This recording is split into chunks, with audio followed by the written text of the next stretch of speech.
को धन्यवाद देते हैं, उसकी आराधना करते हैं कि पिता परमेश्वर ने आज हम सबको इस 4 दिवसीय आध्यात्मिक सम्मेलन की आखिरी शाम यहाँ इकट्ठा किया है। हम परमेश्वर पिता को धन्यवाद देते हैं और उसकी आराधना करते हैं कि प्रभु अपने दिल की बातें हमारे सामने रखें और जो वो चाहते हैं हमारे जीवन पर हो लेने के लिए हम प्रार्थना करते हैं। पिता परमेश्वर हर वक्त हमारे लिए नए हैं और वो कभी पुराने नहीं होते हैं। जैसा हमने पहले दिन बताया था कि जब बच्चा छोटा होता है तो मामा पापा उस बच्चे की तरह छोटे होकर के उसकी भाषा और उसकी सूझ और बूझ के आधार पर उससे बात करते हैं। परंतु जैसे जैसे वो बड़ा होते चला जाता है तो मामा पापा का उस बच्चे के प्रति जो ट्रीटमेंट है, व्यवहार है, वो बदलने लगता है। यदि कोई पापा 20 साल के बच्चे को ऐसा बोले, मेरा छुन्नू मेरा मुन्नू आजा बेटा, तो या तो बेटे का दिमाग खराब होगा या बाप का दिमाग खराब होगा।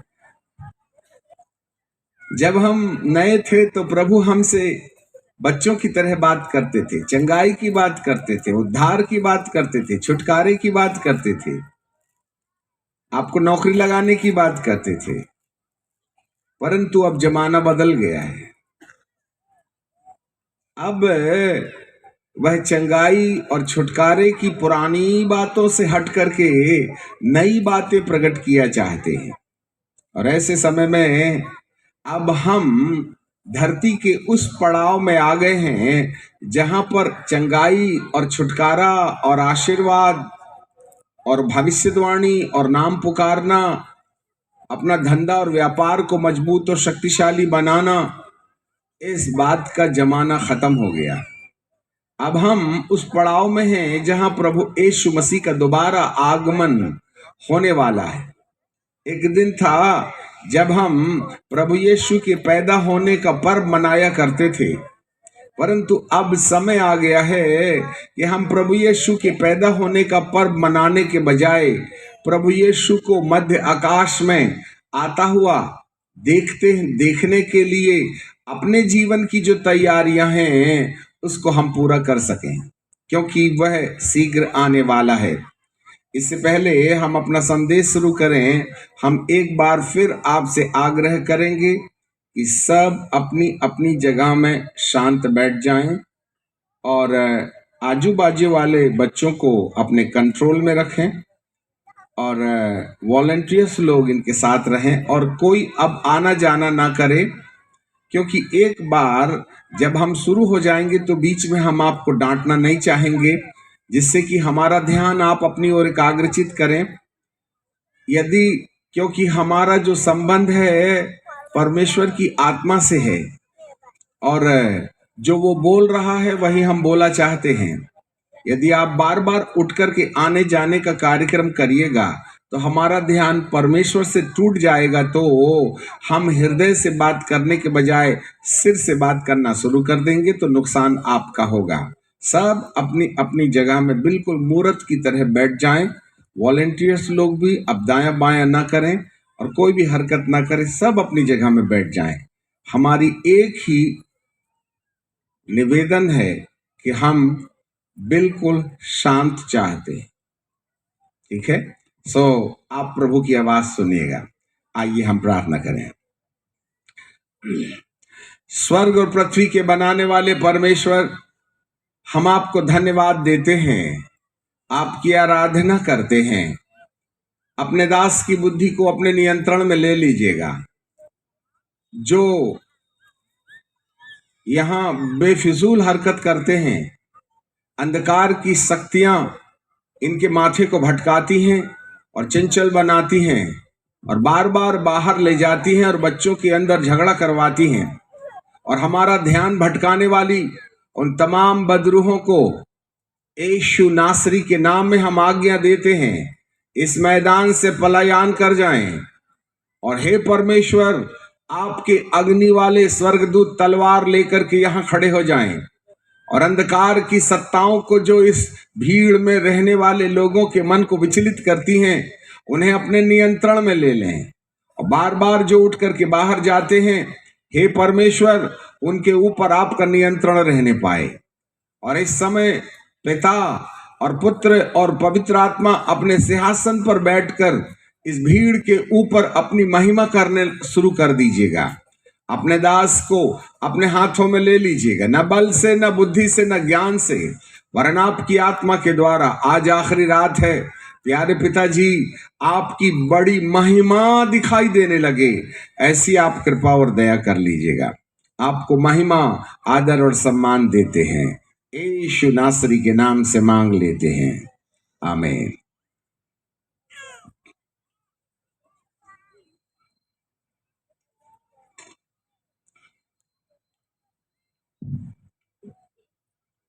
प्रभु परमेश्वर को धन्यवाद कि उसने आज हम सबको चौथे दिन की आखिरी शाम ले आए हैं और पहले ही दिन से हम 2 पृथ्वी और 2 आकाश के बारे में बातचीत कर रहे थे। एक पृथ्वी जिसमें आज मैं और आप रह रहे हैं, और इस पृथ्वी का एक नियम है कि कोई पैदा हुआ है तो 70 साल में मर जाना है, 80 साल में मर जाना है। और इस पृथ्वी के जो शासक होते हैं वो 5 साल से लेकर के 40 साल तक शासन करते हैं और इसके बाद उनका शासन खत्म हो जाता है। परंतु एक और पृथ्वी है जिस पृथ्वी को परमेश्वर भविष्य में बनाना चाहता है, और इस नाशवान होने वाली पृथ्वी को, जिसे परमेश्वर ने आग से जलाने के लिए रखा है, अधर्मियों के अधर्म का न्याय करने के कारण यह पृथ्वी आग से जलाई जाने के लिए रखी गई है। और परमेश्वर की हार्दिक इच्छा है कि इस पृथ्वी में रहने वाले हर एक मानव को उस नई वाली पृथ्वी में, जहां हमें 1000 साल तक राज्य करने और जिंदा रहने का अवसर मिलेगा, ऐसे एक पृथ्वी का निर्माण करने की कल्पना परमेश्वर के हृदय में है और उसकी कल्पना उसके सामने बनी रहती है। और वह उस समय का इंतजार कर रहा है जब इस पृथ्वी को नाश करने से पहले, इस पृथ्वी को आग में जलाने से पहले, हमारे जीवन में उस पृथ्वी के रहने लायक एक ऐसे जीवन का निर्माण कर ले जिसमें धार्मिकता का निवास पाया जाता है। और इस पृथ्वी में जो 60-70 साल की पृथ्वी है, 60-70 साल हम जिंदा रहते हैं, इस पृथ्वी में ही वह हमारे लिए एक ऐसा उपाय कर जाए जिसमें धार्मिकता का निवास होगा। जैसे हमने देखा था यशायाह की किताब में, और उसके 66वें अध्याय में, 66वें अध्याय के 22 पद में वहां लिखा है, book of Isaiah chapter 66 and verse 22, क्योंकि जिस प्रकार नया आकाश और नई पृथ्वी जो मैं बनाने पर हूं तुम्हारे सन्मुख बनी रहती है, नहीं, मेरे सन्मुख बनी रहती है, उसी प्रकार तुम्हारा वंश और तुम्हारा नाम भी बना रहेगा। यहोवा की यही वाणी है। फिर ऐसा होगा कि एक नए चांद से दूसरे नए चांद के दिन तक, एक विश्राम के दिन से दूसरे विश्राम के दिन तक समस्त प्राणी मेरे सामने दंडवत करने को आएंगे। यहोवा की यही वाणी है। अब यहां पर एक पृथ्वी है जिसके बारे में हमने देखा। अब एक पद और हम पढ़ेंगे, 65वां अध्याय और उसका 17 पद, book of Isaiah chapter 65 and verse 17। क्योंकि देख, मैं नया आकाश और नई पृथ्वी उत्पन्न करता हूं, और पहली बातों का स्मरण भी न रहेगा और सोच विचार में भी न आएगी।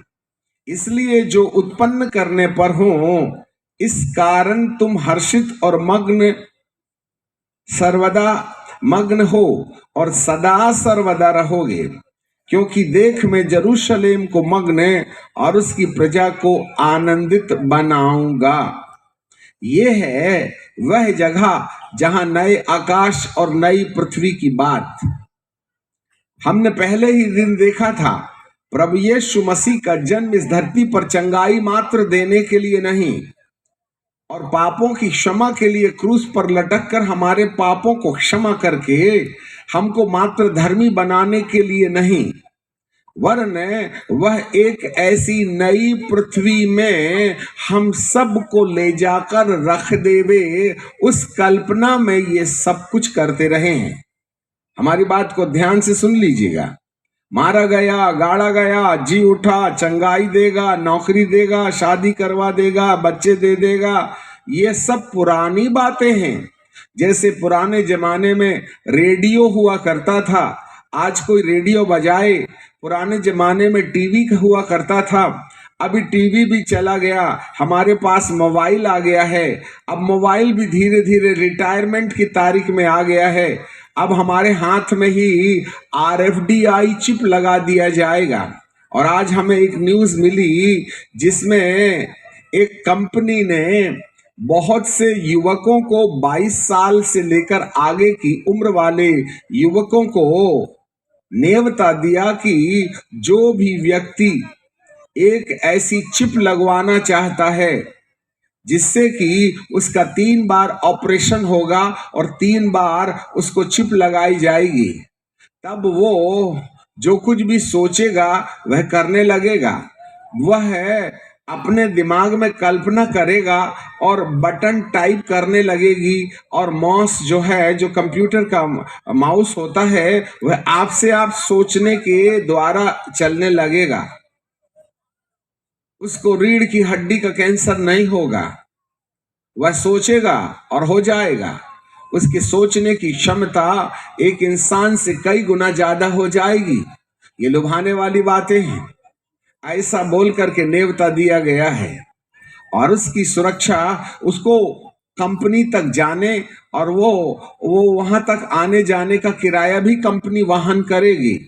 अब युवा पीढ़ी के अंदर आदमी को बहुत ज्यादा स्मार्ट और शक्तिशाली बनाने का जो उद्देश्य है, वो इच्छा जो है, उस किसके अंदर नहीं होगी। ये सब भटकाने वाली बातें हैं। इसका मतलब है मानव को दानव बनाने का प्रयास। तो मोबाइल का जमाना गया, और अब धीरे धीरे बीमारी से चंगाई और बुद्धि का बढ़ाया जाना और कैंसर से छुटकारा और अलग अलग प्रकार की बीमारियों से छुटकारा प्राप्त करने के लिए वैज्ञानिक के कांधे पर रखकर उसके शरीर पर ऐसी वैज्ञानिक बातों को थोप देना चाहते हैं, और मानव के मानवीय बुद्धि में विज्ञान की बातें डालकर उसे अमानवीय बनाया जाए। इस प्रकार की योजनाएं आज धरती के अंदर चल रही हैं। इससे ऐसे पता चलता है कि कहीं ना कहीं हम उस पड़ाव में हैं जहां पर हमारे लिए ऐसी समस्याओं का होना जायज है, जहां पर परमेश्वर पिता हमारे साथ व्यवहार कर सकते हैं। यहाँ पर बाइबल का परमेश्वर हमें साफ इस रीति से बोलते हैं कि प्रभु परमेश्वर एक नया आकाश और एक नई पृथ्वी की बात कर रहे हैं, जहां पर प्रभु इस पृथ्वी से ले जाकर हमें उस नई पृथ्वी में रख देना चाहते हैं। आखिर वो नया आकाश और नई पृथ्वी क्या होगी, ये एक सबसे बड़ा विषय है। हम उस नए आकाश और नई पृथ्वी में क्या होगा, उसके बारे में आपके सामने कुछ बातें रख देना चाहते हैं। यहाँ प्रकाशित वाक्य की किताब और उसका 20वां अध्याय और उसके 7वें पद को हम पढ़ेंगे। आपकी किताब को निकाल के पढ़ें और चाहे लिखते चले जाएं। Book of Revelation chapter 20 and verse 7। और जब 1000 वर्ष पूरे हो चुके तो शैतान कैद से छोड़ दिया गया और उन जातियों को जो पृथ्वी के चारों ओर होंगी, अर्थात याजूज और माजूज, जिनकी गिनती समुद्र के बालुओं के बराबर होगी, भरमाकर लड़ाई के लिए इकट्ठा करने को निकलेंगे और वे सारी पृथ्वी पर फैल जाएंगे। कल हमने एक महत्वपूर्ण और बात बताई थी, जरा एक पद से पढ़ेगा। फिर मैंने एक स्वर्गदूत को स्वर्ग पर से उतरते देखा, जिसके हाथ में अथाह कुंड की कुंजी और एक बड़ी जंजीर थी, और उसने उस अजगर अर्थात पुराने सांप को, जो इबलीस और शैतान कहलाता है, पकड़कर 1000 वर्ष के लिए बांध दिया और उसे अथाह कुंड में डालकर बंद कर दिया, और उस पर मोहर दी गई कि वह 1000 वर्ष के पूरे होने तक जाति जाति के लोगों को फिर न भरमाए। इसके बाद अवश्य है कि थोड़े देर के लिए वह खोला जाए। ऐसे बाइबल हमको बताती है। अब 6वें पद में लिखा है, धन्य और पवित्र वह है जो इस पहले पुनरुत्थान का भागी है। ऐसों पर दूसरे मृत्यु का कुछ भी अधिकार नहीं। वे परमेश्वर और मसीह के याजक होंगे और उसके साथ 1000 वर्ष तक राज्य करेंगे। हालेलुया। हमारे पीछे बोलिए, धन्य और पवित्र वह है जो इस पहले पुनरुत्थान का भागी है। जोर से बोलो ना, हम जान निकाल के दिए दे रहे हैं, आपसे आवाजें नहीं निकल रही है। ऐसों पर मृत्यु का कुछ भी अधिकार नहीं, पर वे परमेश्वर और मसीह के याजक होंगे और उसके साथ 1000 वर्ष तक राज्य करते रहेंगे। वाह वाह, ये तो 5 साल करते हैं। दाऊद ने 40 साल किया, परंतु एक शासक आ रहा है जिसका शासन काल 1000 तक चलेगा और इसी पृथ्वी पर 1000 साल उसका शासन होगा। वह दाऊद की गद्दी पर बैठेगा और दाऊद के गिरे हुए तंबू को खड़ा करेगा। इसलिए दाऊद के नगर में आज एक उद्धारकर्ता जन्मा है, वही मसीह प्रभु है और उसको दाऊद के घराने की कुंजी दी गई। हम स्वर्ग की बातें बाद में करेंगे। इसी नई पृथ्वी में परमेश्वर 1000 साल का राज्य स्थापित करेगा और जब 1000 साल का राज्य पूरा हो जाएगा तो जितने लोग, जरा कान धर के सुन लेना, आप मजाक नहीं करना अपनी जिंदगी से, नहीं, बहुत भारी करोड़ों साल में नरक की आग का नुकसान हो जाएगा जिसने आज अपने कान को बंद कर लिया। आज बड़ा गंभीर दिन है, आखिरी रात है, इसलिए हमें बड़ी बारीकी से इसे सुन लेना चाहिए। जब 1000 साल का राज्य पूरा हो जाएगा तब यीशु मसीह जो मुर्दों में से जी उठने के बाद महिमा की देह पहनकर इसी नई पृथ्वी में अपने पिता के साथ जितने लोग यीशु मसीह के दोबारा आने के समय मुर्दों में से जिंदा होकर के यीशु के समान महिमा की देह पहन लिए और जितने लोग जिंदा थे उन्होंने भी यीशु मसीह के समान महिमा की देह पहन ली है। केवल वे ही लोग इस धरती पर नए यरूशलेम के भीतर रह करके 1000 साल तक राज्य करेंगे। परंतु जेरूशलेम के बाहर भी लोग होंगे, उसकी बात हम बाद में बताएंगे। जेरूशलेम, नए जेरूशलेम के भीतर केवल महिमा की देह पहन करके जिंदा रहने वाले ही लोग रहेंगे, जिनको यीशु के दूसरे आगमन में मुर्दों में से जिंदा होने का अवसर नहीं मिला। वो नए जेरूशलेम के भीतर नहीं जा सकते, क्योंकि वहां महिमा की देहधारी लोगों को ही एंट्री मिलेगी। परंतु नए जेरूशलेम के बाहर भी ऐसे लोग होंगे जो पैदा होंगे और मरेंगे भी, और वो लोग पैदा होकर के जब मरेंगे तो वो 100 वर्ष तक जिंदा रहेंगे, ऐसा बाइबल हमको बताती है। उसको थोड़ा हम बाद में बताएंगे।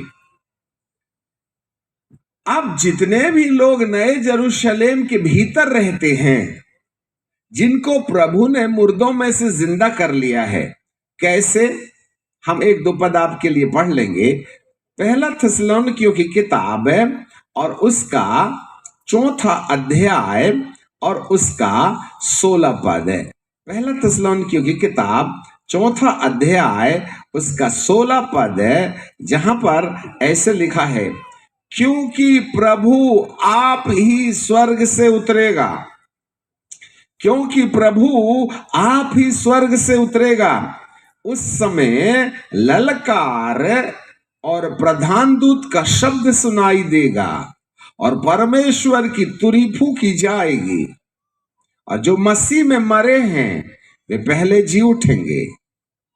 तब हम जो जीवित बचे रहेंगे, केवल वो लोग जिनके माथे में परमेश्वर की मोहर है, केवल वही लोग, उसके साथ बादलों पर महिमा की देह धारण करने के बाद बादलों में उठाए जाएंगे। जरा ध्यान दे लीजिएगा, केवल महिमा की देह धारण किया व्यक्ति यीशु के दूसरे आगमन में पहले इंस्टॉलमेंट में वह मरे हुए लोगों को जिंदा करके मध्य आकाश में ले जाके खड़ा कर देगा, और दूसरे इंस्टॉलमेंट में जितने लोगों ने अपने माथे में परमेश्वर की मोहर लगा ली है, उन लोगों को वह महिमा की देह देगा। ये वाला शरीर महिमा की देह में रूपांतरित हो जाएगा। ये वाले जूते, कपड़े, मोजे यहीं रह जाएंगे, ये चश्मा टोपी यहीं रह जाएगी, सब कुछ यहीं रह जाएगा, और इस शरीर का रूपांतर होगा, ट्रांसफॉर्मेशन होगा, ग्लोरियस बॉडी में बदल जाएंगे। ये जूते, ये चड्डी, ये बनियान, ये क्लिप जो आपने लगा के रखा है, ये सब स्कार्प मोजा गीजा सब यहीं टपाक टपाक टपाक टपाक करके रह जाएगा, और आपका शरीर है जैसे यीशु मसीह जो भी कपड़े पहन का 33.5 साल तक रहे, उन्होंने सब कुछ यहीं धरती में छोड़ दिया और प्रकाश के वस्त्र पहनने वाले शरीर को धारण कर लिया। ऐसा वाला शरीर जितने लोग यहां धरती पर अपने माथे में परमेश्वर की मोहर लगा बैठे हैं, उन लोगों को वह जिंदा करके अपने साथ मध्य आकाश में ले जाके रख देगा। Praise the Lord. और एक साथ हम नए जेरूशलेम में जाकर के पहुंचा दिए जाएंगे। वहां केवल महिमा की देह धारण किए वाले लोग रहेंगे। मेरे प्रियो, वहां जाने के लिए हमको मोहर लगवाना पड़ेगा। हम मोहर की चर्चा बाद में करेंगे, पहले तो नगर की कहानी बता दें। तब जब हम नए जेरूशलेम में पहुंचा दिए जाएंगे, तब इस धरती के ऊपर आग बरसेगी।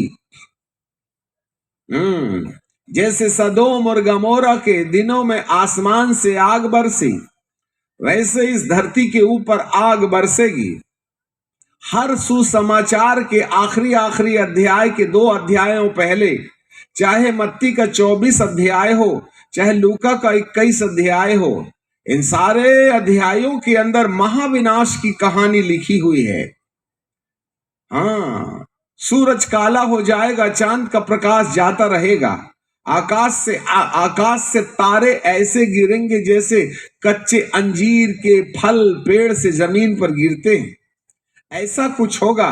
उल्कापातें होंगी, भूकंप आएगा, मरियां आएंगी, भयानक आंधी चलेगी, मौसम में बदलाव होगा। जहां वर्षा होती थी वहां सूखा पड़ जाएगा, जहां बर्फ गिरती थी वहां गर्मी आ जाएगी, जहां गर्मी हुआ करती थी वहां बर्फ आ जाएगी। इस तरीके की बातें, बड़ी अजीब और गरीब प्रकृति के अंदर परिवर्तन दिखाई देगा प्रभु यीशु के आने के पहले ही। तब ऐसे समय में प्रभु इस महाविनाश के पहले अपने बेटे को परमेश्वर धरती पर भेजकर हम सबको, जिन्होंने अपने माथे में परमेश्वर की मोहर लगा ली है, उसको स्वर्ग में जो नया यरूशलेम है वहां ले जाकर के रख देगा। यह है यीशु मसीह के दोबारा आगमन के समय उसकी ड्यूटी। तब इस धरती के अंदर में महाप्रलय होगा। तब इस धरती पर वन वर्ल्ड गवर्नमेंट आएगी, जिसका उद्घाटन हो गया है G20 के रूप में। एक ही शासक होगा, एक ही धर्म होगा, एक ही राजनीति होगी, और हर व्यक्ति की हर एक शक्ति एक व्यक्ति के हाथ में चली जाएगी और पूरी ताकत उसके हाथ होगी। चाहे वायुसेना हो, जल सेना हो, थल सेना हो, चाहे मिसाइल का पावर हो, परमाणु बम का पावर हो, वह एक व्यक्ति के हाथ में आ जाएगा। वह संपूर्ण दुनिया की राजनीति को अपने हाथ में समेट लेगा और उसके बाद वह संपूर्ण धन, पूरा बाजार उसके हाथ में होगा, पूरी दौलत उसकी अपनी होगी।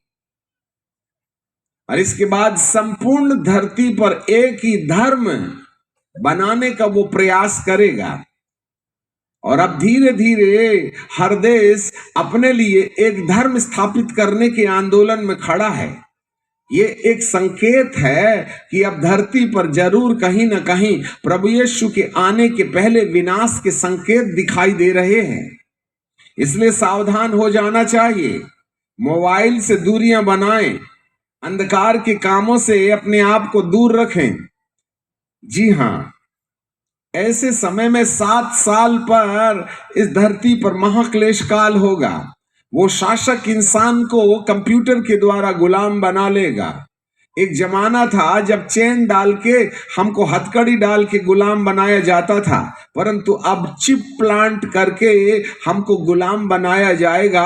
और हमारी जैसे घोड़े की लगाम उसके ऊपर बैठे सवार के ऊपर होती है, वैसे हर एक इंसान की लगाम सैटेलाइट में होगी।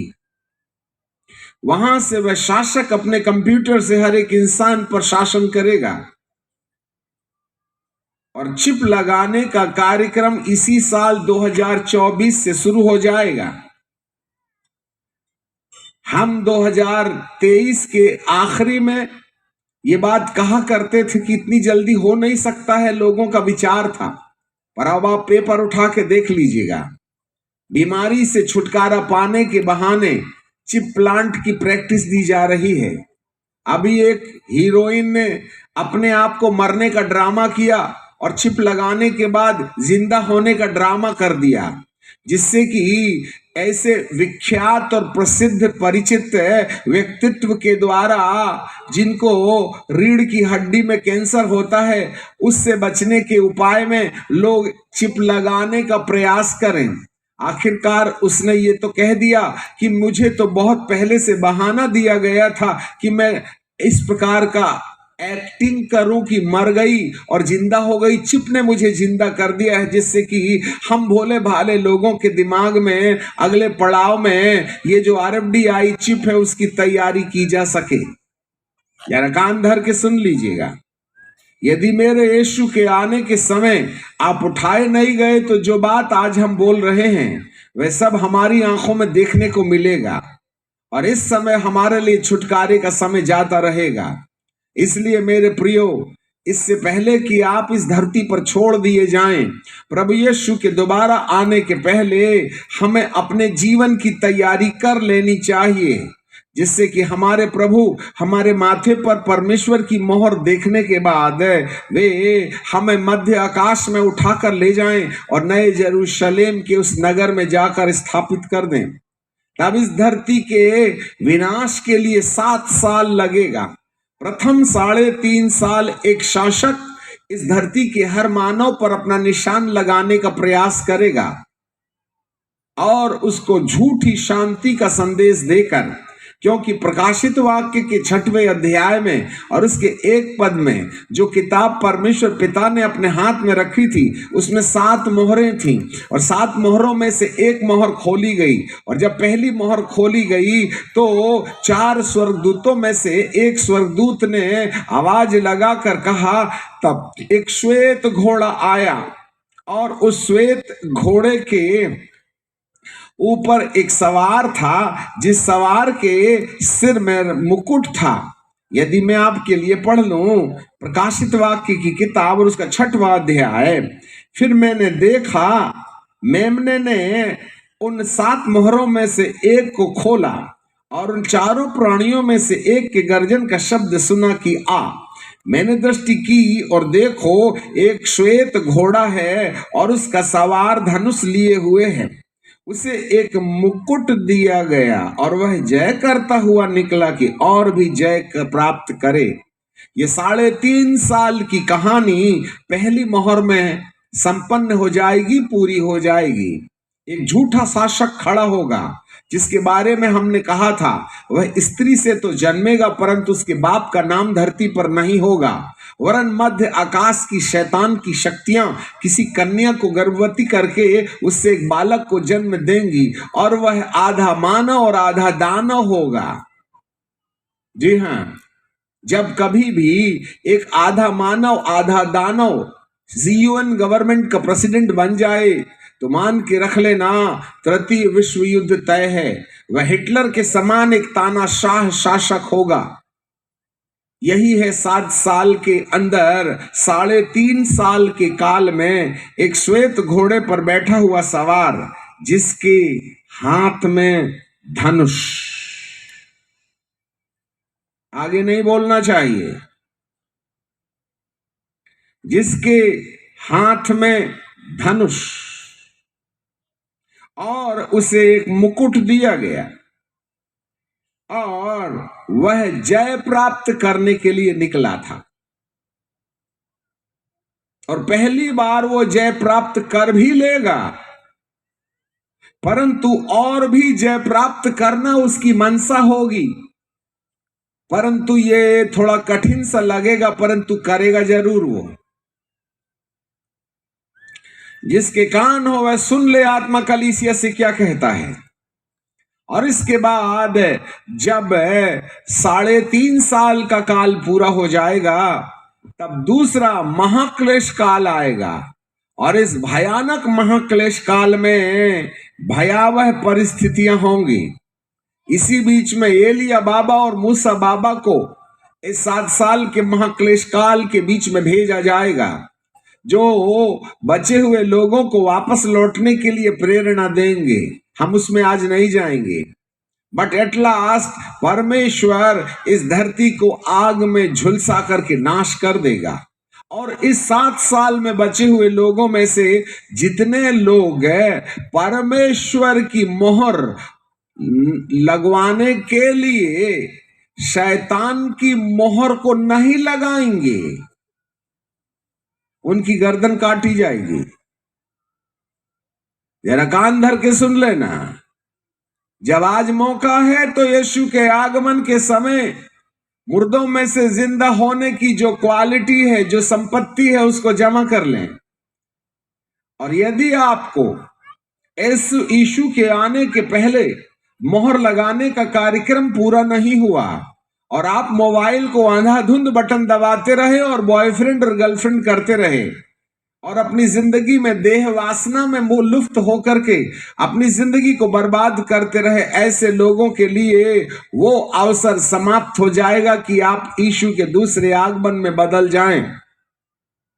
इसके लिए हमें परमेश्वर की मोहर लगानी होगी और यदि हमने अपने मन में परमेश्वर की मोहर लगा ली है तो हम यीशु के दोबारा आने के समय जिंदे होने के हकदार हैं, और नहीं है तो हम इसी धरती में रह जाएंगे।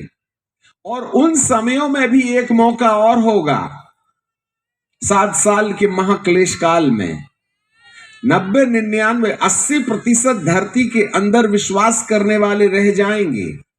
केवल 20% लोग, जिनको ये बात जो आज सुनाई जा रही है गंभीरता से लेकर आपने उसको समझ लिया है, केवल वे ही लोग उठाए जाएंगे। 20-80 का रेशियो याद रखिएगा। केवल 20%। 2024 के आखिरी दिसंबर तक चर्च के 2 टुकड़े हो जाएंगे। याजक लोग कान धर के सुने। इस धरती पर 2 प्रकार के लोग होंगे। एक संस्कारी मसीही होंगे जो चर्च जाकर के केवल विश्वास करके मस्ती करने का पूरा आनंद उठाएंगे, परंतु इसमें से एक ग्रुप के वो लोग होंगे जो परमेश्वर के वचन की सच्चाई को समझने का प्रयास करेंगे और वे मोहर की वास्तविकता अपनी जिंदगी पर लगाने के लिए दिन और रात अपने परमेश्वर को क्षमा और पवित्रता के साथ जीवन गुजार कर उसके आगमन की वाट जोहते रहेंगे। ऐसे दूसरे ग्रुप के लोग होंगे। चर्च स्प्लिट होगा, चर्च के 2 टुकड़े होंगे। आत्मिक लोग अलग हो जाएंगे, संस्कारी लोग अलग हो जाएंगे। संस्कारी लोगों का झुंड अलग हो जाएगा और जो परमेश्वर के दोबारा आगमन के लिए अपने जीवन की तैयारी कर रहे हैं, ऐसे ग्रुप के लोग इसी साल दिसंबर 2024 के अंदर चर्च में 2 भाग हो जाएंगे। जरा कान धर के सुन लेना। बहुत से लोग इसी कलीसिया से, हर कलीसिया में से ऐसे होंगे जो केवल प्रभु और प्रभु के अलावा और कुछ न कहेंगे, परंतु दूसरे लोग वो लोग होंगे जो प्रभु भी करेंगे और मस्ती भी करेंगे और पड़ोसन को भी आंख मार के झड़िया के पीछे ले जाएंगे और शादी के पहले पति पत्नी जैसे लड़के लड़कियां व्यभिचार में लुप्त हो जाएंगे। उसके बाद भी चर्च आएंगे, क्रूस भी लटकाएंगे, बपतिस्मा भी लेंगे, प्रभु भोज भी लेंगे और पत्नी को भी पीटेंगे और दारू भी पिएंगे। ऐसे लोगों का ग्रुप रह जाएगा अलग। अब ऐसे समय में वो लोग हैं जो, अब यदि आपको ये बातें समझ में आना है तो हम इसको ला ही लेते हैं। जरा देखिएगा, प्रकाशित वाक्य की किताब है और उसका 12वां अध्याय निकाल ले जरा। प्रकाशित वाक्य की किताब, उसका 12वां अध्याय। ठीक है, ठीक से बैठो। 12वां अध्याय।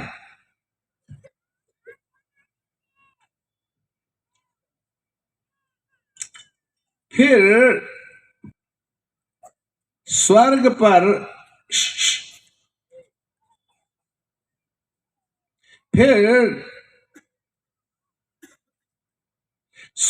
पर एक बड़ा चिन्ह दिखाई दिया। एक स्त्री जो सूर्य ओढ़े थी और चांद उसके पांव के तले था। उसने 12 तारों का मुकुट पहन के रखा था। सूर्य ओढ़ना और पैर चांद के नीचे रहना विश्वव्यापी कलीसिया का प्रमाण है। और उसने जो मुकुट पहना था उसने 12 तारे थे, अर्थात 12 प्रेरितों के द्वारा स्थापित कलीसिया। पुराने नियम की कलीसिया 12 गोत्रों के आधार पर थी। इब्राहिम से याकूब, इब्राहिम से इजहाक और इजहाक से याकूब और याकूब के 12 पुत्र शारीरिक प्रजा बन गए, जिन्हें इजराइली और यहूदी कहते हैं। परंतु यहां पर 12 तारों का मुकुट 12 प्रेरितों के द्वारा सुसमाचार लाने वाले पवित्र आत्मा के द्वारा संपूर्ण धरती पर बनी विश्वव्यापी कलीसिया जो सूरज को ओढ़े है और चांद पैर के नीचे है, वह गर्भवती हुई। इसका मतलब कोई शारीरिक घटना नहीं है, यह भविष्यवाणी है। गर्भवती हुई और वह चिल्लाती थी क्योंकि प्रसव की पीड़ा उसको लगी थी और वह बच्चा जनने की पीड़ा में थी। विश्वव्यापी कलीसिया के अंदर ऐसे खोजी गर्भ के रूप में कलीसिया के अंदर पाए जाएंगे, जिनका लालन पालन कलीसिया के अंदर ही होगा। परंतु यहां एक और बात है, एक और चिन्ह स्वर्ग पर दिखाई दिया, और देखो एक बड़ा लाल अजगर, यही है शैतान, ये लाल अजगर जिसके 7 सिर और 10 सींग हैं। 7 सिर धरती के 7 कॉन्टिनेंट्स, 10 सींग धरती के 10 राजा एक सरकार बनाएंगे। इसे वन वर्ल्ड गवर्नमेंट कहते हैं। और बीते कई सालों से धरती के ऊपर एक सरकार बनाने के लिए संपूर्ण धरती के राजा लोग मिल करके प्रयास कर रहे हैं। छोड़ दीजिए उस पर, यह बहुत ऊंची चीज है। सो यही अजगर है जिसके 10 सींग हैं और 7 सिर हैं। उसके सिर में 7 राज मुकुट हैं। उसकी पूंछ ने आकाश के तारों की 1/3 खींच करके पृथ्वी पर डाल दिया, और वह अजगर स्त्री के सामने जो जच्चा थी खड़ा था कि वह बच्चा जने तो उसके बच्चे को निगल जाए। वो स्त्री के सामने खड़ा है और जच्चा को बच्चा होने का इंतजार कर रहा है। याद रखिएगा, स्त्री का वजन 30 किलो और बेटा जो कोख में है, पल रहा है, पैदा होने के समय 2 किलो। जरा देखो, 30 किलो और 2 किलो का रेशियो याद रखना। और बाइबल कहती है कि और उसकी और जच्चा जने, और वह खड़ा था कि वो बच्चे को जने तो वह बच्चे को निगल जाए। 5वां पद हमारे पीछे, सब लोग जोर से बोलिएगा। और वह बेटा जनी जो लोहे का दंड लिए हुए सब जातियों पर राज्य करने पर था। और वह बच्चा एकाएक परमेश्वर के पास, उसके सिंहासन के पास उठाकर पहुंचा दिया गया। कहां पहुंचा दिया गया? पिता परमेश्वर के सिंहासन के पास पहुंचा दिया गया। और वह स्त्री जंगल में भाग गई। बच्चा ऊपर, स्त्री जंगल में। बोलो तुमको कहां जाना है? बच्चा परमेश्वर के पास, स्त्री जंगल में।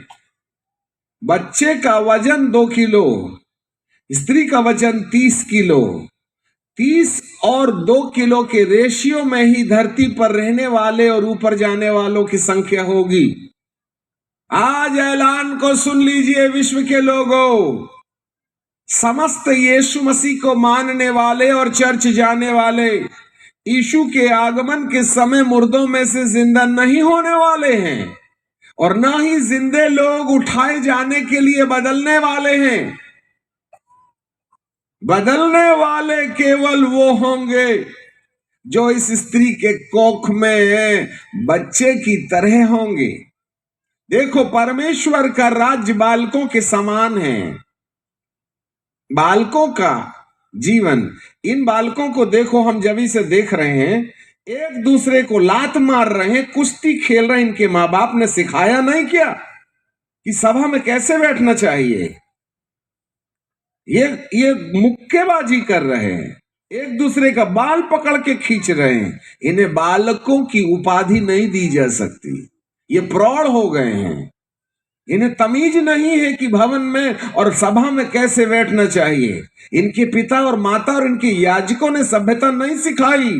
ऐसे लोगों का स्वर्ग के राज्य में कोई काम नहीं है। ये वो बालक नहीं है जो, अभी एक माँ है, 2 माँ लोग हैं, इधर बैठ करके दोनों की दोनों है ना चावल चुन रही है और एक जो है सब्जी काट रही है। दोनों बच्चों को, दोनों माओं ने बच्चों को सामने ला के रख दिया और दोनों खेल रहे हैं, हा हा ही हु, हा हा ही हु।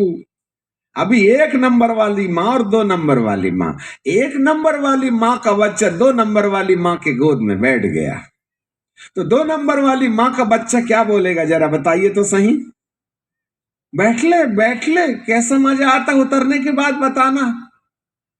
ऐसे बोलेगा नहीं, रिजर्वेशन सीट में तू कहाँ बैठ गया, आएगा, नोचेगा, चिल्लाएगा, हो हा ही करेगा और उसको अपनी माँ की गोद से उतार देगा और खुद बैठ जाएगा और बोलेगा खाली करवा ले यार, आइंदा दूसरे बार नहीं बैठने का, अपनी अपनी माँ की गोद में बैठने का, रिजर्वेशन सीट में नहीं बैठने का। मालूम क्या, ये है धरती का डीएनए जो आदम और हव्वा ने बाहर हमको पैदा करके ना हमारे खून में डाल दिया है। परंतु उसी बालक का एक दूसरा रूप देखिएगा, जब वो अपनी माँ की गोद में बैठ जाता है तो आधा मिनट भी नहीं बैठता, फिर उतर करके हे आओ हम खेलेंगे, बोलता तो नहीं क्योंकि बोलते नहीं आता ना दोनों को, और वे दोनों की दोनों फिर आपस में खेलने लगते हैं, आई लव यू करते हैं, दोनों एक दूसरे के साथ खेलते हैं। थोड़े ही मिनट में बाजू वाले की माँ के बच्चे ने इस बच्चे के इस अपने वाली माँ की गोद में बैठ लिया था ना, ये कहानी उसके दिमाग से गायब हो जाती है।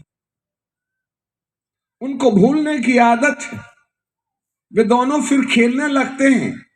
थोड़े समय पहले उसने नोचा था, अभी उसी को चुम्मी दे रहा है। बोलो, जिसको भूलने की आदत है और किसको याद रखने की आदत है। हम कहते हैं ठीक है, एक दिन मेरा समय आएगा, मैं तेरे को बताऊंगा। हमें पुरानी बातें आज भी याद हैं। पापा ने हमको मारा, मामा ने हमको मारी, इसने मेरे साथ ये किया, उसने मेरे साथ ये किया। ये बालक होने का प्रमाण नहीं है। बालक वो होता है जो थोड़े समय जो हुआ उसको दूसरे मिनट में भूल जाता है। हमारे परमेश्वर यशायाह की किताब के 43वें अध्याय के 25वें पद में कहते हैं, मैं अपने नाम के नियमित तुम्हारे सारे अपराधों को मिटा दूंगा और उसको दोबारा कभी याद नहीं करूंगा। इंग्लिश में लिखा, I will no more remember your sin. मैं अब भविष्य में तुम्हारी गलतियों को याद नहीं करूंगा। और इंसान पैदा होने के समय से 5 साल के बाद की सारी घटनाएं जो उसको चोट देती हैं उसको वो याद करके रखता है। परमेश्वर का राज्य बालकों के समान है। कहां है आज इस कलीसिया के अंदर बालक? जब तक कोई बालकों के समान न बने परमेश्वर का राज्य नहीं देख सकता। और स्वर्ग का राज्य बालकों का ही है। यहां स्त्री की जरूरत नहीं है, वहां इस बच्चे की जरूरत है जिसको परमेश्वर स्वर्ग में स्थापित परमेश्वर के बाजू में जाके पहुंचा दिया जाएगा। और ये जो अजगर है ना, वह उस बच्चे का इंतजार कर रहा है कि जब ये पैदा हो जावे तो इसको मैं निगल जाऊंगा। परंतु एक बात रहस्य की समझ लीजिएगा, जब मां के गर्भ में किसी बच्चे के जन्म होने का समय शुरू होता है, उस समय से लेकर के पैदा होने अर्थात डिलीवरी के समय तक ये अजगर खड़ा हुआ उसका गर्भपात कराने के लिए खड़ा रहता है। यदि बालक का पूर्ण निर्माण कलीसिया के अंदर हो गया तो उसकी डिलीवरी के बाद बच्चे को परमेश्वर के पास पहुंचाया जाना तय है। और ऐसे समय में ये अजगर उस बच्चे का कुछ नहीं कर सकता, इसलिए वह कलीसिया के अंदर उस व्यक्ति को बालक के समान नहीं बनने देगा।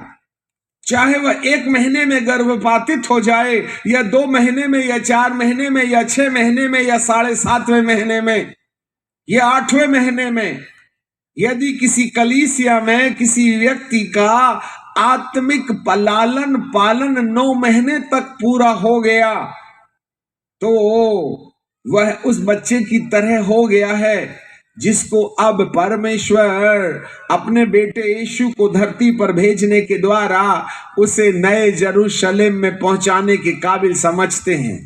याजकों के लिए एक बड़ी चेतावनी है, आपकी अपनी कलीसिया के अंदर क्या ऐसे भी विश्वासी हैं जिनका रूप हमने बालकों की तरह बदलने में सफलता प्राप्त कर ली है? यदि इसी तरीके की ये धूमधाड़ करते रहेंगे, आज कलीसिया भी ऐसे ही धूमधाड़ करती है। वो पादरी ऐसा, वो कलीसिया ऐसी, वो दीदी वैसी, वो भैया ऐसा, वो उसकी पूंछ पकड़ के खींचता, वह उसकी मूछ पकड़ के खींचता, वह उसकी चोटी में पत्थर बांध देता, वह उसके पीछे में एक स्टिकर चिपका देता। ओ देखो पीछे में क्या चिपका है। इसके अलावा कलीसिया के पास है क्या? सिर्फ कबड्डी खेलने के अलावा और कुछ है? इसकी बुराई उसकी बुराई के अलावा कुछ है? यही कारण है कि वह उन्हें इससे पहले कि वह एक मैच्योर बेबी बन जाए, वह 9 महीने का बालक मां के गर्भ में बन जाए, यदि वह 9 महीने में डिलीवरी के लायक हो गया तो उसका परमेश्वर के पास पहुंचाया जाना तय है। और यदि उसका 9 महीने से पहले इस अजगर ने, जो लाल अजगर खड़ा है, इतने देर तक क्या खड़ा है? बोले पैदा होने से लेकर डिलीवरी होने के पहले मैं इसका गर्भपात करा दूंगा, जिससे कि इसका बाप उसको ऊपर ना ले जा सके। ये बहुत बड़ा रहस्य है। इसको धरती के कोई भी थियोलॉजियन सॉल्व नहीं कर सकते। हमें समझना पड़ेगा बुद्धिमानी से। अभी मारा गया, गाड़ा गया, जी उठाएगा, ले जाएगा, इसकी कहानी बताने और सुनाने का समय खत्म हो गया। ये नाम पुकारने का धंधा बंद करो। हमने नाम पुकार भी लिया, तुम्हारे घर में नीला पर्दा है और गमला लगा है, तो फायदा क्या? तुम तो जाके फिर से न बीड़ी सुलगाओगे। हमने बहुत लोगों का नाम पुकारा, बहुत लोग नाम पुकार रहे हैं, और बहुत से लोगों को नाम पुकारवाने का बड़ा शौक है। अरे नाम पुकारवा लिए तो भी क्या हो गया? बीबी को पीटना तो बंद नहीं ना किए हो तुमने। जमाना गया हमारे लिए, भविष्यवाणी कर दो इसका। जमाना आ गया है। क्या तुम उस बालक के समान हो जिसको प्रभु पिता के पास पहुंचा देगा? और स्त्री जंगल में भाग जाएगी। 7 साल के महाक्लेश काल के अंदर में बहुत से लोग जंगल में भागने वालों की दशा में होंगे, और बहुत से लोग ऊपर उठाए जाने वाले की दशा में होंगे। परंतु आपको मालूम है उठाए जाने वाले कौन लोग होंगे? जरा ध्यान से सुनना। आज आपके पैर के नीचे जमीन नहीं रहेगी, इसलिए ध्यान से आप परमेश्वर के वचन को सुन लीजिएगा। प्रकाशित वाक्य की किताब है और उसका 20वां अध्याय और उसका 4था पद से मैं आपके लिए पढ़ना चाहूंगा। Book of Revelation chapter 20 and verse 4। At least आप कागज में लिख लीजिएगा, घर में जाके पढ़ना। यहां फिर मैंने सिंहासन देखे और उस पर लोग बैठ गए और उनको न्याय करने का अधिकार दिया गया, और उन आत्माओं को भी देखा, उन आत्माओं को भी देखा जिनके सिर यीशु की गवाही देने और परमेश्वर के वचन के कारण काटे गए थे। बताइए आप, यीशु की गवाही देने और वचन के अनुसार चलने के कारण उनके सिर काटे गए थे। क्या कोई है यहां शेरनी और कोई शेर यहां है जो वचन के अनुसार चलने के लिए गर्दन कटवाने तैयार है? कोई शेरनी है यहां जो अपनी गवाही देने के लिए सिर कटवाने तैयार है? जमाना आ रहा है, इसी से परीक्षा होने वाली है कि संसार में जीने की तमन्ना रखने वाला कौन है और परमेश्वर के साथ उठाए जाने वाला कौन है। आगे जरा देखिएगा। मैंने उन आत्माओं को देखा जो शहीद हो गए शरीर में, उनकी गर्दन काट डाली गई, धरती ने उनका खून पी लिया, मट्टी के कीड़ों ने उनके शरीर को खा गए। ऐसे लोगों की कहानी यहां पर है। और उन आत्माओं को भी देखा जिनके सिर यीशु की गवाही देने और परमेश्वर के वचन के कारण काटे गए थे। क्यों काटे गए थे?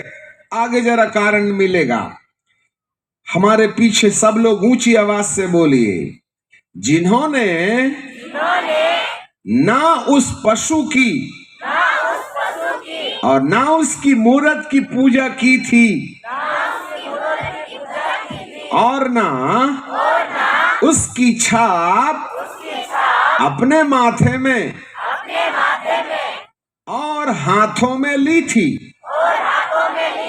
वे जीवित होकर मसीह के साथ 1000 वर्ष तक राज्य करते रहे। वाह, 1000 वर्ष तक राज्य करना भगवान का प्रसाद नहीं है। तू भी आजा, टन टन टन टन टन टन ले जा, शक्कर और नारियल खा ले, गप्पा मार ले। सर कटवाना पड़ेगा सिर्फ इसलिए कि मैं शैतान की मोहर माथे में नहीं लगवाऊंगा। सर कटवाना पड़ेगा कि मैं अपने हाथों में उस शैतान की मोहर को नहीं लगवाऊंगा। और जो इस मूर्त की पूजा ना करे, जो कोई उसके माथे, जो उसकी छाप को अपने माथे में और हाथ में ना ले, उसकी गर्दन काटा जाना तय है। और केवल गर्दन कटवाने वाले लोग जिंदा होंगे और 1000 साल तक राज्य करेंगे। यह सब मामला उस समय लागू होगा जब यीशु का दोबारा आगमन होगा ना, जब आसानी से प्रभु आज हमको जिंदा हो उठने और अपने साथ महिमा की देह पहनने की सलाह दे रहा है, तो मानना चाहिए। अभी यीशु के आने के पहले जो प्री ट्रिबुलेशन है वो सहनीय है, इसको सहा जा सकता है।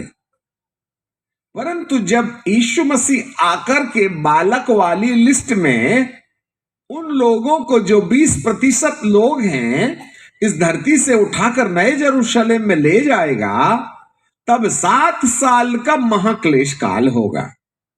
तब इस 7 साल के महाक्लेश काल में भी ठीक बीच में एलिया बाबा और मूसा बाबा आएंगे, जो 3.5 साल तक फिर से भटके हुए मसीहियों को या गैर मसीहियों को चेतावनी देंगे कि अभी भी अपना लो, उस मोहर को मत लगाओ, अपने हाथ में सील मत लगवाओ।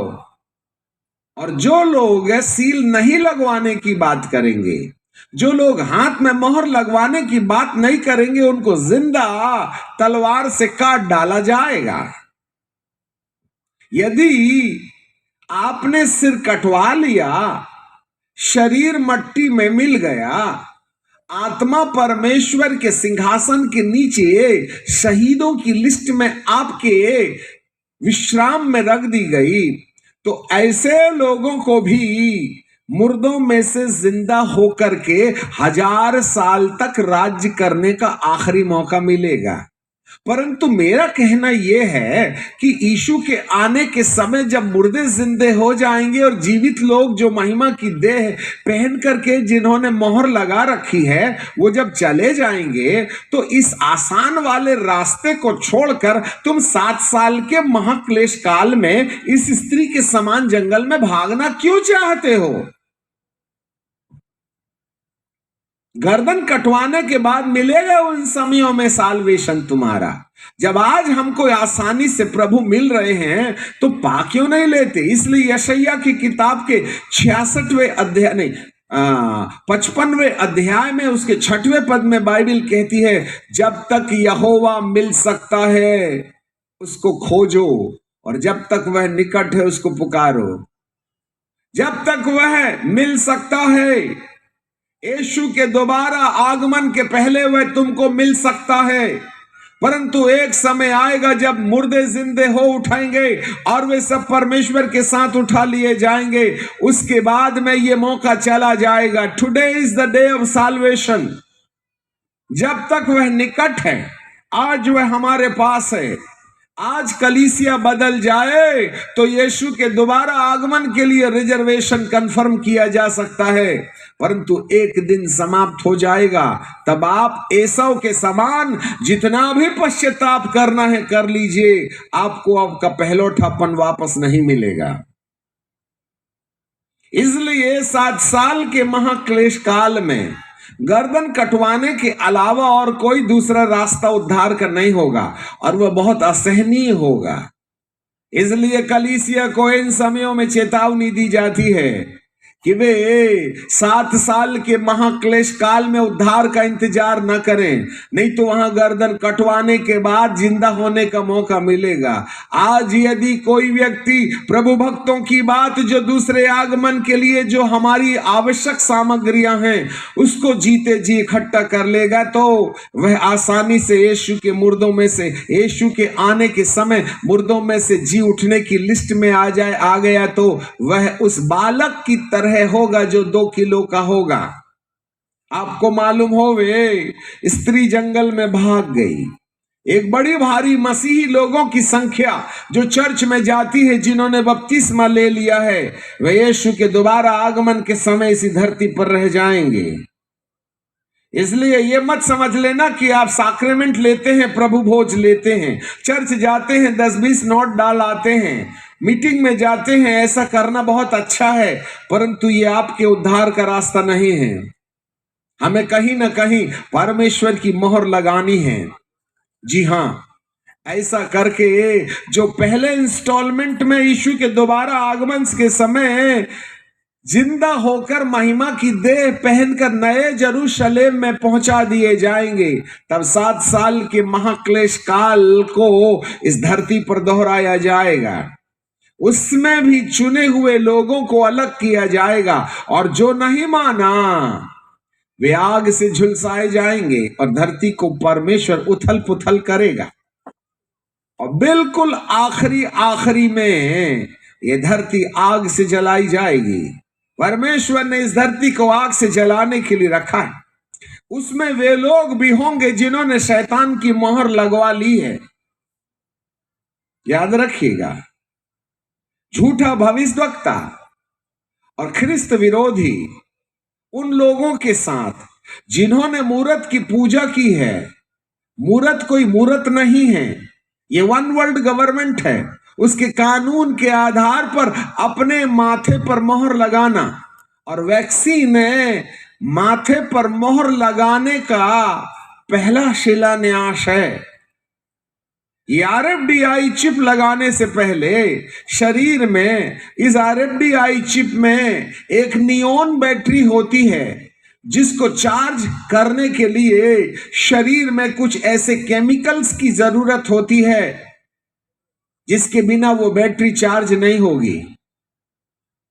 इसलिए वैक्सीन के द्वारा वे आपके शरीर में उन तत्वों को डालना चाहते हैं, उस केमिकल को डालना चाहते हैं, जिसके द्वारा नियॉन बैटरी को चार्ज किया जाए, और अगले 2027 तक हर इंसान के माथे पर और हाथ पर नियॉन बैटरी वाला चावल के दाने के समान एक डिवाइस डालने का कार्यक्रम 2024 से ही शुरू हो जाएगा। हम 23 से बोल रहे हैं, और पेपर में अब आ गया है कि वे बीमारियों से चंगाई पाने के बहाने शरीर में, अभी तो 1 हफ्ता पहले किसी पागल के सिर में उन्होंने ये सिक्के के समान डिवाइस लगा दिया, तो पागल ठीक हो गया, और सारी दुनिया में डंका ठोका जा रहा है। अभी जवानों को एक नई चिप लगाने की बात की जा रही है, जिससे कि उनकी बुद्धि को और तंदुरुस्त बना दिया जाए। आप में से कौन मेरिट लिस्ट में पास नहीं होना चाहता है? बुद्धि तो वैसे ही काम नहीं करती है, तो चिप लगवा लो, जिससे कि कंप्यूटर की तरह, रोबोट की तरह तुम्हारा दिमाग काम करने लगे। युवाओं, कान धर के सुनो, ये वो बहकावा है, और इस तरीके से कहीं ना कहीं शैतान की पूजा करके हम अपने माथे और हाथ में मोहर लगवाने की कृपा ना कर लें, अन्यथा हमें झूठा भविष्यवक्ता और एंटी क्राइस्ट के साथ उस आग की झील में जिन लोगों ने उस मूरत की पूजा को किया है, वे उसी आग में डाल दिए जाएंगे। ऐसे बाइबल के अंदर में साफ लिखा है, जिसको हम ज्यादा डिटेल में नहीं जाना चाहते, इसलिए सावधान हो जाएं। इस 7 साल के महाक्लेश काल में फिर एक बार इस धरती को आग से जलाया जाएगा, और इसके बाद फिर एक नई पृथ्वी का निर्माण होगा। पेड़ पौधे ऐसे ही रहेंगे, परंतु मानव के द्वारा बनाई हुई युक्तियां नष्ट की जाएंगी, क्योंकि बाइबल हमें बताती है, दूसरा पतरस की किताब जिसको हमने पढ़ा है, दूसरा पतरस की किताब उसका दूसरा अध्याय और तीसरा अध्याय और उसका 10वां पद है। दूसरा पतरस तीसरा अध्याय 10वां पद है। परंतु प्रभु का दिन चोर की नाई आएगा, उस दिन आकाश बड़ी हड़बड़ाहट के शब्द से जाता रहेगा और तत्व बहुत तप्त होकर के पिघल जाएंगे। अब जरा ध्यान से हमारे पीछे बोलिए, पृथ्वी पृथ्वी और उस पर के काम जल जाएंगे। तो जब ये सब वस्तुएं इसी रीति से पिघलने वाली हैं, तो तुम्हें पवित्र चाल और भक्ति में कैसे मनुष्य होना चाहिए। पृथ्वी और उसके काम जल जाएंगे, ये सारी डिग्री डिग्री सब जल जाएगी, ये कोई काम की नहीं है। हम आपको अपना आईडी कार्ड दिखाएंगे, इतनी ढेर सारी डिग्रियां हैं, लगभग 4 पीएचडी हमको मिली है और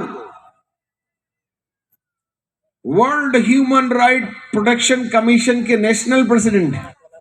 और उसके बाद में इतनी ढेर सारी डिग्री हैं, संपूर्ण कौन कौन सा पद हमको मिल गया है, ये कोई काम का नहीं है, ये सब कुछ आग में जलने वाला है, ये सब आग में जलने वाला है। ये पृथ्वी और उसकी वस्तुएं सब जल करके राख हो जाएंगी।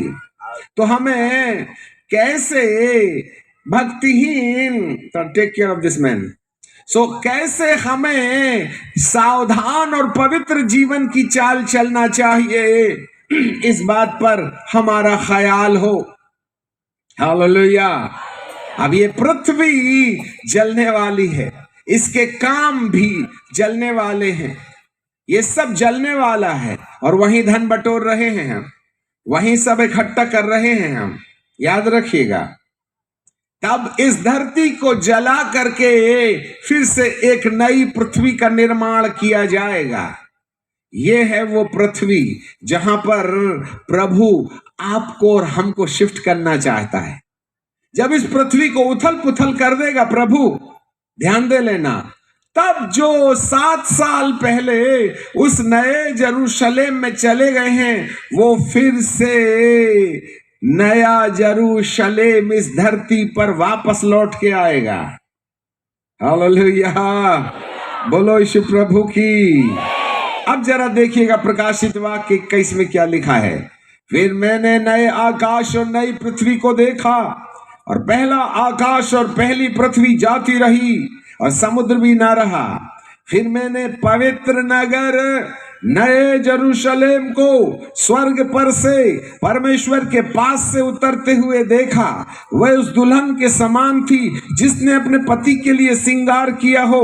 मैंने सिंहासन में से किसी को ऊंचे शब्द से यह कहते हुए सुना, देखो परमेश्वर का डेरा मनुष्य के बीच में है, वह उनके साथ डेरा करेगा, वे उसके लोग होंगे और परमेश्वर आप उनके साथ रहेगा और वह उनका परमेश्वर होगा, और वह उनके सब आंखों के आंसुओं को पोंछ डालेगा। इसके बाद मृत्यु ना होगी, ना शोक होगा, ना विलाप होगा, ना पीड़ा रहेगी, पहली बातें बीत गईं। और जो कुछ है, और जो सिंहासन पर बैठा था उसने कहा, देख मैं सब कुछ नया कर देता हूं। और उसने कहा, लिख ले, क्योंकि ये वचन विश्वास योग्य और सत्य है।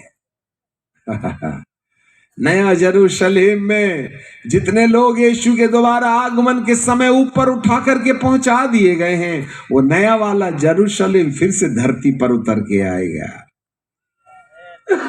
वाह, वो नया वाला यरूशलेम फिर धरती में उतर के आएगा।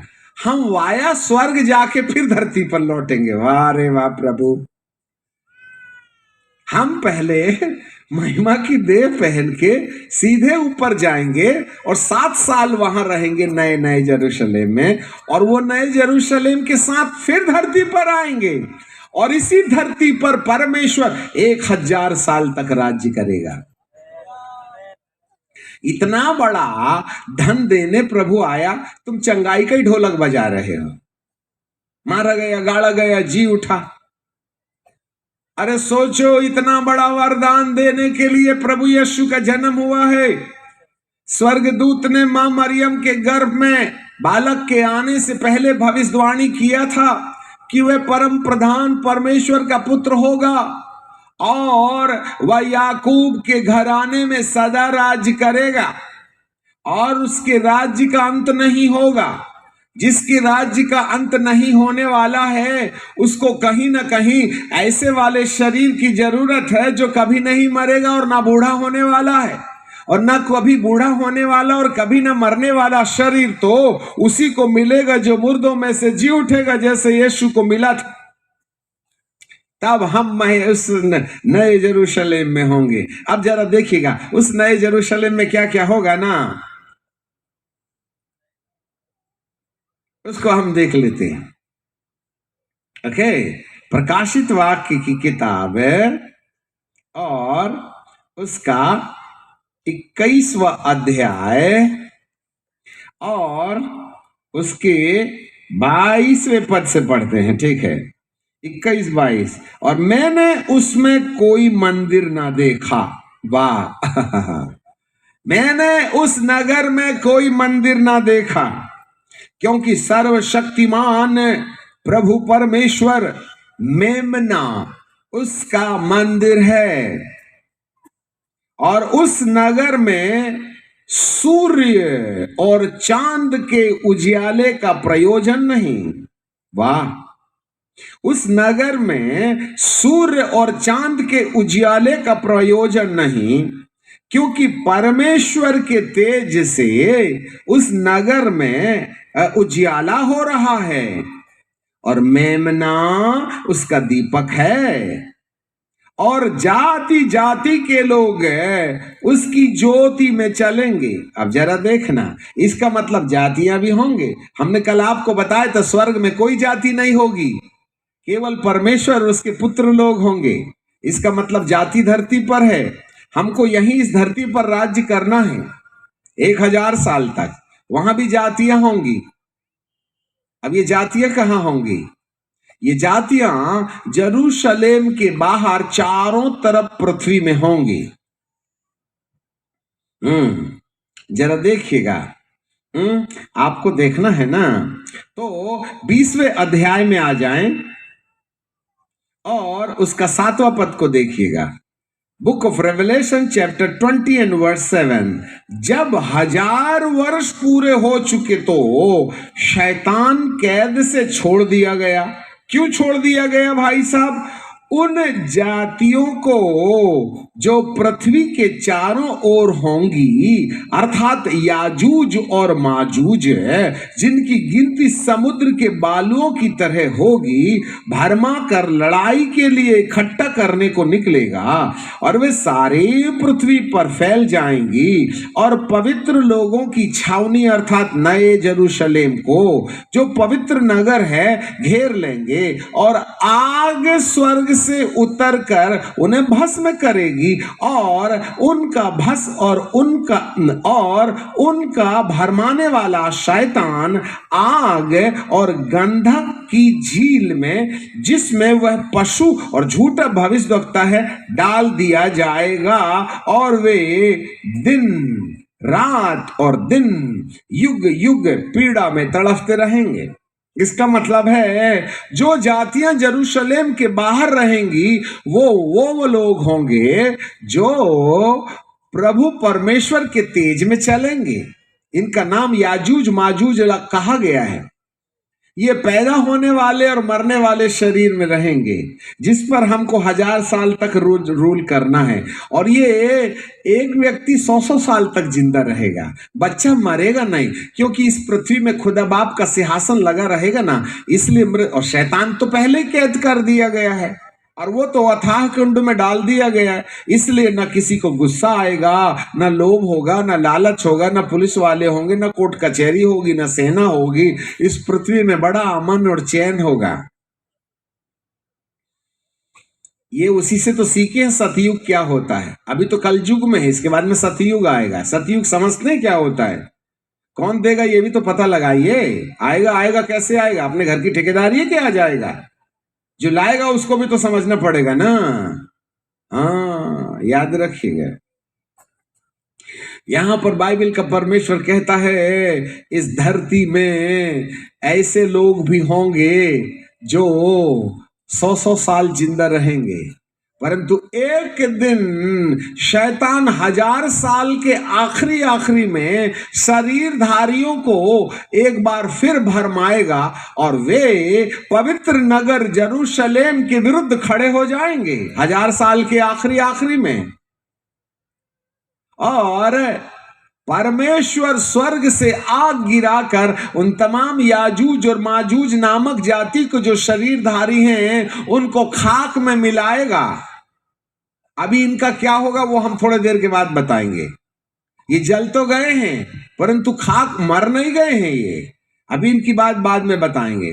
तब जो लोग 1000 साल में जो नए यरूशलेम में रहेंगे उनको प्रभु यीशु श्वेत सिंहासन पर बैठे परमेश्वर के सामने ले जाएगा और कहेगा, हे परमेश्वर, देख मुझे महिमा की देह पहन के मैं खड़ा हूं और मेरे पीछे देख 1000 साल तक जो यरूशलेम पवित्र नगर यरूशलेम में रहे वो भी मेरे समान महिमा की देह में है।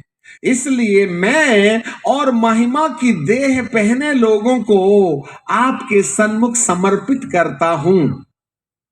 तब यीशु जो महिमा की देहधारी है और उसके साथ है जिन लोगों ने महिमा की देह पहन करके 1000 साल राज्य कर लिया है और वह नया यरूशलेम पिता परमेश्वर 7वें जजमेंट के बाद प्रभु यीशु और महिमा की देह पहने लोगों को उसी यरूशलेम में बिठाल करके फिर से तीसरे स्वर्ग में ले जाएगा। वहां से स्वर्ग की शुरुआत होती है। जरा कान धर के सुन लीजिएगा। स्वर्ग 1000 साल के शासन के बाद शुरू होगा। स्वर्ग बहुत दूर की बात है। आप पहले 1000 साल में शासन करने की प्रैक्टिस करो। नए यरूशलेम में महिमा की देह पहनकर।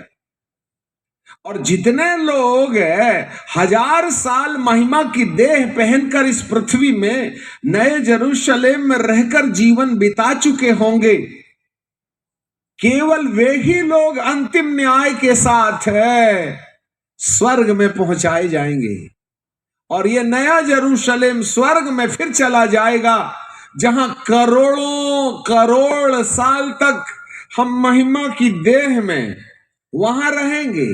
वो है स्वर्ग। अरे स्वर्ग कोई भगवान का प्रसाद नहीं है। बीवी को मार करके फांसी में लटका दिए, लिख दिए स्वर्गीय फलाना फलाना, नरक गया, स्वर्ग पहुंचा दिया। अपने के बाप की ठेकेदारी है क्या? दारू पी पी के मरा। और हम जैसे पादरी लोग भी जब कोई मर जाता है तो कहते हैं, हे परमेश्वर, तूने अपने दास को अपने पास बुलाने से प्रसन्न रहा, 2 बीवी रखा, ये परमेश्वर का दास है। चर्च की प्रॉपर्टी बेच दी, है परमेश्वर का दास है। रात को 12 बजे पोर्नोलॉजी देखता है, ये परमेश्वर का दास है। अपनी पत्नी को छोड़ करके पड़ोसन के साथ में वो दोस्ती कर रही है, परमेश्वर का दास है। अरे तुम्हारे कहने से परमेश्वर का दास नहीं बनता। परमेश्वर के दास को परमेश्वर का दास बनना पड़ता है। ये कोई ऐरा गहरा नत्थु खेरा का घर नहीं है ऊपर ले जा करके। यहां पर बाइबल का परमेश्वर कहता है, कहीं ना कहीं आज हमारे लिए परमेश्वर के वचन की सच्चाई समझना आवश्यक है। जी हां, हम किसी को भी अपने मुंह से कह सकते हैं परमेश्वर का दास, परंतु परमेश्वर का दास केवल वो होता है जिसने उस सत्य को पूर्ण किया है जो परमेश्वर की आज्ञा का पालन करने के द्वारा मिलता है।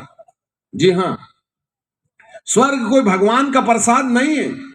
स्वर्ग जाने के लिए सबसे पहले हमें मृत्यु के बाद सुखलोक चाहिए, इब्राहिम की गोद। और इब्राहिम की गोद में जो जाएगा वहां से ही यीशु मसीह वाया आएंगे। और जो इब्राहिम की गोद में मृत्यु के बाद पहुंच गया जहां लाजर चला गया था, वे ही लोगों को मुर्दों में से जिंदा होने का सौभाग्य मिलेगा। वे ही लोग नए यरूशलेम में जाएंगे। फिर वही लोग नए यरूशलेम में बैठ करके इस धरती पर 1000 साल के लिए राज्य करने आएंगे। और वे ही लोग जिन्होंने 1000 साल धरती पर राज्य कर लिया है, केवल उन्हीं लोगों को प्रभु 7वें बार स्वच्छ सिंहासन के सम्मुख ले जाके रखेगा। और केवल वे ही लोग होंगे जो इस धरती से उठाए जा करके नए यरूशलेम में बैठे बैठे स्वर्ग में पहुंचाए जाएंगे, जहां हमें करोड़ों करोड़ साल तक रहना है। वो है स्वर्ग। आज हमको स्वर्ग की परिभाषा ही नहीं मालूम, कितना डिफिकल्ट है वहां जाना। हेरा गहरा नथु खेरा सब देखने लगे सपना ऊपर जाने के लिए हैं। कॉलेज में पढ़ते थे, कॉलेज की लड़की से हमारा प्यार हो गया, गर्लफ्रेंड बना के 5 साल उसको भोग लगाए।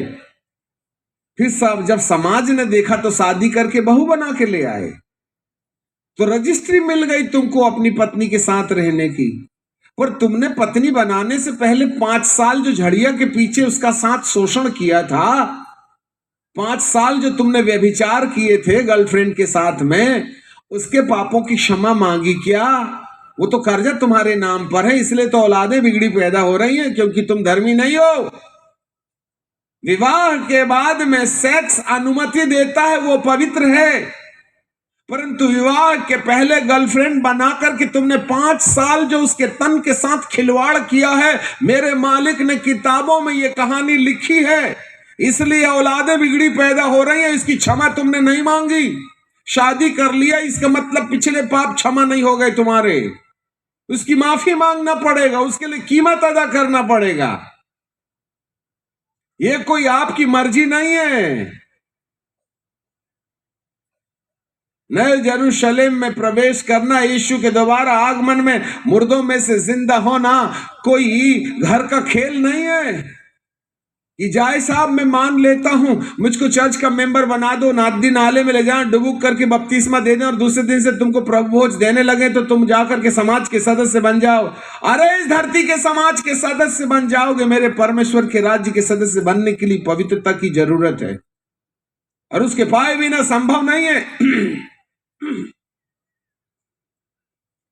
ये नगर पवित्र है, इस नगर में हर कोई नहीं जा सकता है। जरा देखिएगा, इसकी भविष्यवाणी बहुत पहले से की गई थी। यशायाह की किताब और उसका 35वां अध्याय, बुक ऑफ आइजिया चैप्टर 35 और 8वां पद में आपके लिए पढ़ूंगा। Book of Isaiah chapter 35 in verse 8। और वहां एक सड़क अर्थात राजमार्ग होगा, उसका नाम पवित्र मार्ग होगा।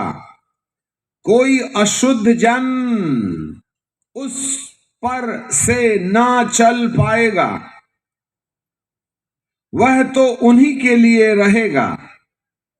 उस मार्ग पर जो चले वह चाहे मूर्ख भी होगा तो भी कभी ना भटकेगा। उस पर केवल शुद्ध जन ही चल पाएगा। इसको हम फिर बाद में लाएंगे, अभी रख देंगे यहां। वह शुद्ध लोगों के लिए है। आप फिर से जरा देखना, यह भविष्यवाणी थी। अब प्रकाशित वाक्य में आ जाइए। हम अलग अलग बता करके आपको इसलिए बता रहे हैं, चाहे नया नियम हो चाहे पुराना नियम हो, इस नई पृथ्वी की कहानी हर किताब में लिखी गई है। अब प्रकाशित वाक्य की किताब उसके 21वें अध्याय के 26 पद में मैं आपके लिए पढ़ता हूं। और लोग जाति जाति के तेज और वैभव का समान उसमें लाएंगे, और हमारे पीछे बोलिए सब लोग, और जोर से, और उसमें कोई अपवित्र वस्तु या घृणित काम करने वाला या झूठ का गढ़ने वाला किसी रीति से प्रवेश न करेगा, पर केवल जिनके नाम मेमने के जीवन की पुस्तक में लिखे हैं।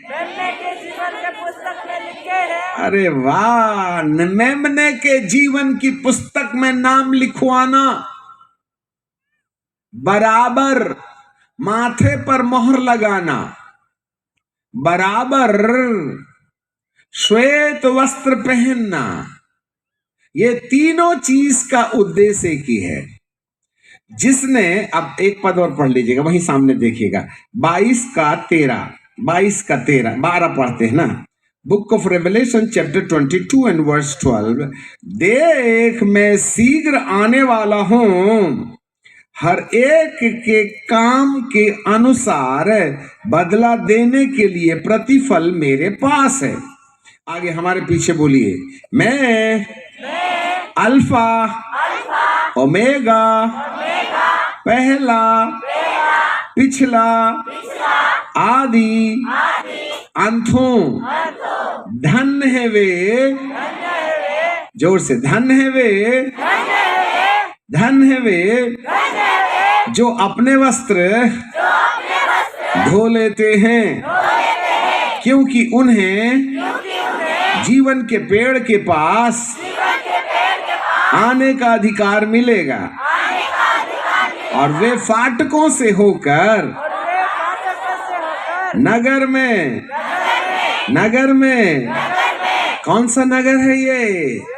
नया जेरूशलेम वाले नगर में प्रवेश करेंगे। बोलिए, नगर में प्रवेश करेंगे। धन्य है वे जो अपने वस्त्र धो लेते हैं,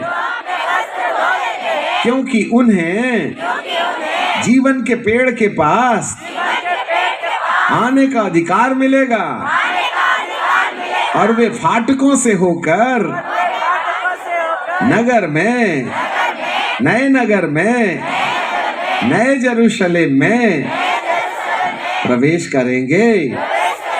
वाह वाह वाह। और हमने यशायाह में पढ़ लिया, उसमें कोई भी घृणित काम करने वाला चढ़ नहीं सकता। और यहाँ लिखा है, जब तक तुम्हारे वस्त्र धुल नहीं जाएंगे। और फिर यहाँ लिखा है, जिनका नाम जीवन की किताब में लिखा हुआ है। अब 3 चीजें हैं, उसका अर्थ एक ही है। धन्य है वे जिनका नाम जीवन की किताब में लिखा है। इसका ही अर्थ है, जिन्होंने अपने वस्त्र धो लिए हैं, उन्हीं का नाम जीवन की किताब में लिखा जाएगा। दारू पीने वालों का लिखा नहीं जाएगा। ये वाला चर्च का रजिस्टर में लिख लेगा कब्रस्तान का और बिटिया की शादी का बंदोबस्त करने के लिए, साक्रेमेंट लेने के लिए, प्रभु भोज लेने के लिए। ये वाले रजिस्टर में डुबुक मारो और प्रभु भोज खाओ और पत्नी को भी दनादन पीटो, चलेगा। चर्च के रजिस्टर में नाम होगा तुम्हारा। खैनी खाओ, तमाकू खाओ, पोर्नोलॉजी देखो, जो देखना है। तुमको अगले हफ्ते प्रभु भोज पादरी साहब देगा ही देगा, नहीं तो कॉलर पकड़ के खींच लोगे, हमको ये भी मालूम है।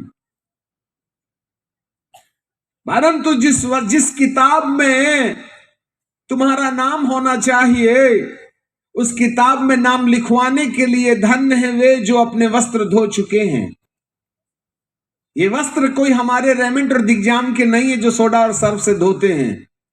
ये वस्त्र हमारी चाल चलन है, जिसको प्रकाशित वाक्य की किताब के 19वें अध्याय के 8वें पद में पढ़ने के लिए मिलता है। लिखते चले जाइए आप, प्रकाशित वाक्य की किताब 19 अध्याय 8वां पद हमारे पीछे बोलिए। और उसको शुद्ध, चमकदार, महीन मलमल पहनने का अधिकार दिया गया, क्योंकि उस महीन मलमल का अर्थ है पवित्र लोगों के धार्मिकता के काम। पीछे वाले कुर्सी में बैठे हुए लोग बोलेंगे शुद्ध मलमल का अर्थ, नहीं मैं बहरा हो गया हूं, सुनाई नहीं दे रहा है। शुद्ध मलमल का अर्थ पवित्र लोगों के धार्मिकता के काम है। अरे आप तो जाग रहे हैं भाई, हालेलुया। हाँ, यही वस्त्र धोना है, झूठ बोलना छोड़ना है और सच बोलना शुरू करना है। माँ बाप का अपमान करना बंद करना है, माँ बाप का आदर करना शुरू करना है। पत्नी को निर्बल पात्र समझ करके पिटाई करना बंद करना है, उसको पत्नी को निर्मल पात्र जान करके उसका आदर करना शुरू करना है। सारे दशवांश प्रभु के चरणों में लाना है। अपनी कल्पना, पुराने नियम में लिखा है कि यदि कोई व्यभिचार करे तो उसको पत्थर मार मार के मार डाला जाए। नए नियम में प्रभु यीशु ने कहा कोई युवक और कोई युवती आपस में वासना की कल्पना किसी स्त्री और पुरुष के मामले में कर लेवे तो उसकी कल्पना के द्वारा वो पाप जो शरीर में पुराने नियम में होता है, नए नियम में कल्पना में व्यभिचार हो गया और ऐसे लोगों के लिए नरक तय है। इसका मतलब है आप किसी भी लड़की को, किसी भी लड़के को दिमाग में, सपने में, कल्पना में लव यू करने की भी कल्पना कर लिए तो बेटा और नीचे का रिजर्वेशन कंफर्म है। इसलिए तो हम मोबाइल के पीछे हाथ धो के लगे हैं। तुमने तो ले लिया बपतिस्मा, इसको भी तो दे दो। पानी में डुबा के नहीं रहे, नहीं तो जाएगा 15,000 का तुम्हारा, मेरे बाप का क्या जाता है।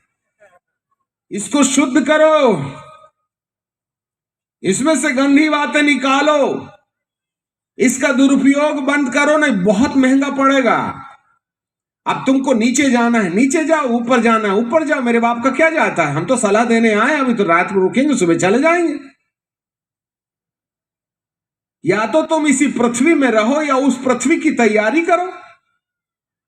धन्य है वे जो वस्त्र धो लेते हैं, जिनकी कल्पनाओं में शुद्धिकरण हो जाता है, जिसके बोलों में शुद्धिकरण हो जाता है, जिसके हाथ सही काम करने लगते हैं, जिसके चाल, जिसके पैर ठीक ठिकाने में चलने लगते हैं। हमको मालूम है ये बातों में आप में से बहुत से लोग पसंद नहीं करेंगे, क्योंकि तुम्हें तो संसार भोगने की पड़ी है, और जो संसार भोगेगा वह स्त्री के समान जंगल में भागेगा। और जो परमेश्वर के दासों की सलाह अपने माथे पर मोहर लगाने के लिए अपने वस्त्र धोने का काम करेगा, वह बालकों के मैच्योरिटी में आ जाएगा। वो स्त्री से उत्पन्न बालक परमेश्वर के पास पहुंचा दिया गया। या तो तुम भगोड़ी स्त्री के नंबर में आ जाइएगा, या तो तुम उस बालक की लिस्ट में आ जाइएगा जिसको स्वर्ग में पहुंचा दिया गया है। बोलो कौन सी लिस्ट में जाना चाहते हो? निश्चय तुम्हारे हाथ में है। नरक जाना है नरक जाओ, स्वर्ग जाना है स्वर्ग जाओ। एक बात और बता के रुक जाएंगे। वैसे तो हम 6 महीने तुम्हारे माथे पर पापड़ बेलते रहे तो भी प्रकाशित वाक्य खत्म नहीं होगा और ना समझ में आएगा पूरा। हमको नहीं आया 43 साल में, तो तुम्हें कहां से आ जाएगा। 1970 में हमने सबसे पहले बाइबल का प्रचार शुरू किया था। आप में से बहुत पैदा नहीं हुए थे। 1970s first time I begin to preach the gospel. मुझे आज भी मालूम है बीज बोने वाला संदेश CNI कलीसिया में हमने दिया था। सन 80 फरवरी में पवित्र आत्मा पाकर के भूत निकालने के द्वारा हमने सेवकाई को सामर्थ्य के साथ अन्य जातियों के बीच में शुरू किया। आज 43 साल हो गए हैं, करोड़ों भूत निकाले, करोड़ों, और करोड़ों लोगों को सुसमाचार सुनाए। हमें नहीं आया, तुम्हें कहां से आ जाएगा। तुम तो कल बपतिस्मा लिए हो। इस किताब को पढ़ते जाओ, रहस्यों का बवंडर निकलता चला जाएगा, बवंडर निकलता चला जाएगा। इस बाइबल के अंदर आमीन कहीं नहीं मिलेगा, इतना बड़ा है मेरा परमेश्वर। जी हाँ, हालेलुया, बोलो यीशु प्रभु की। अब हम भैया जितने लोग थे ना, वो जो यीशु आया तो महिमा की देह पहन लिया, क्यों पहन लिया? क्योंकि हमने अपने वस्त्र धो लिए थे, जिसके चक्कर में हमारा नाम जीवन की किताब में लिख दिया गया।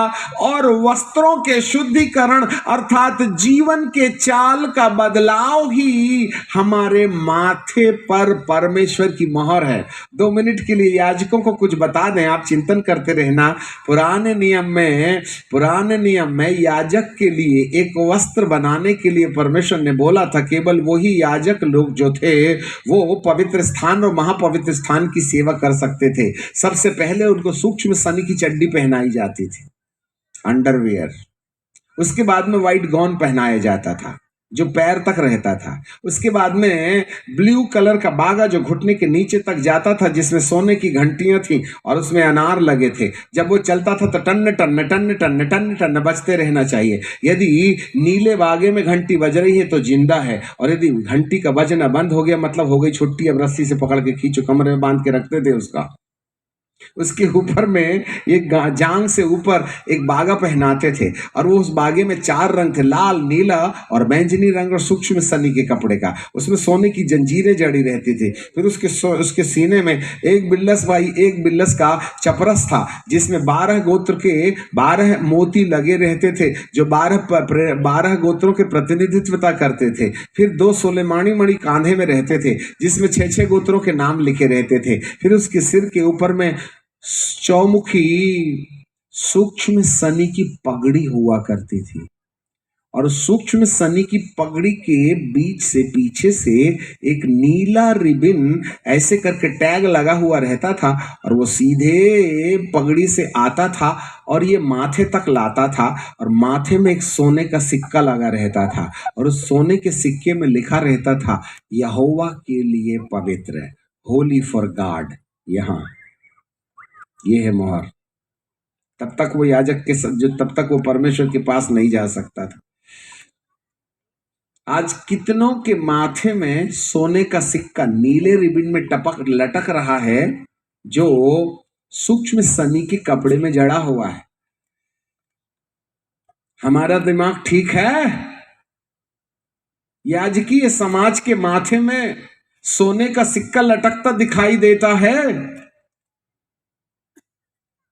कि बिजनेस चल रहा है,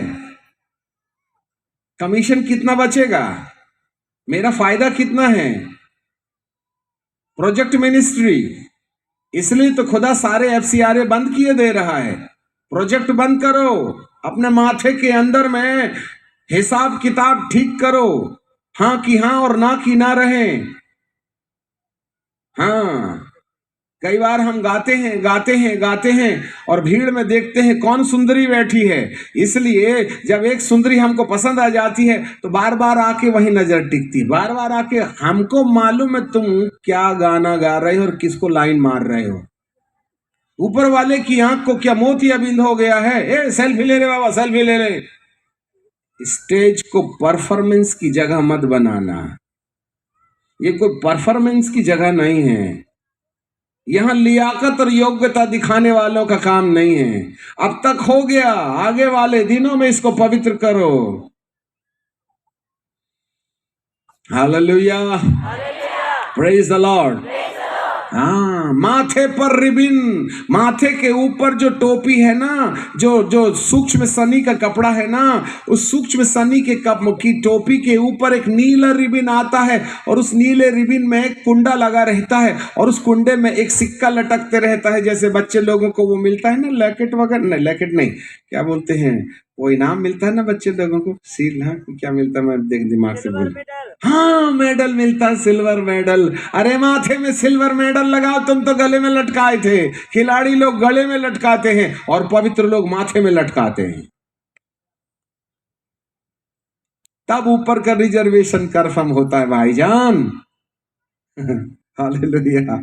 अब बेचारे ये गए ऊपर और फिर आएंगे और फिर चले जाएंगे, पर बाकियों का क्या होगा?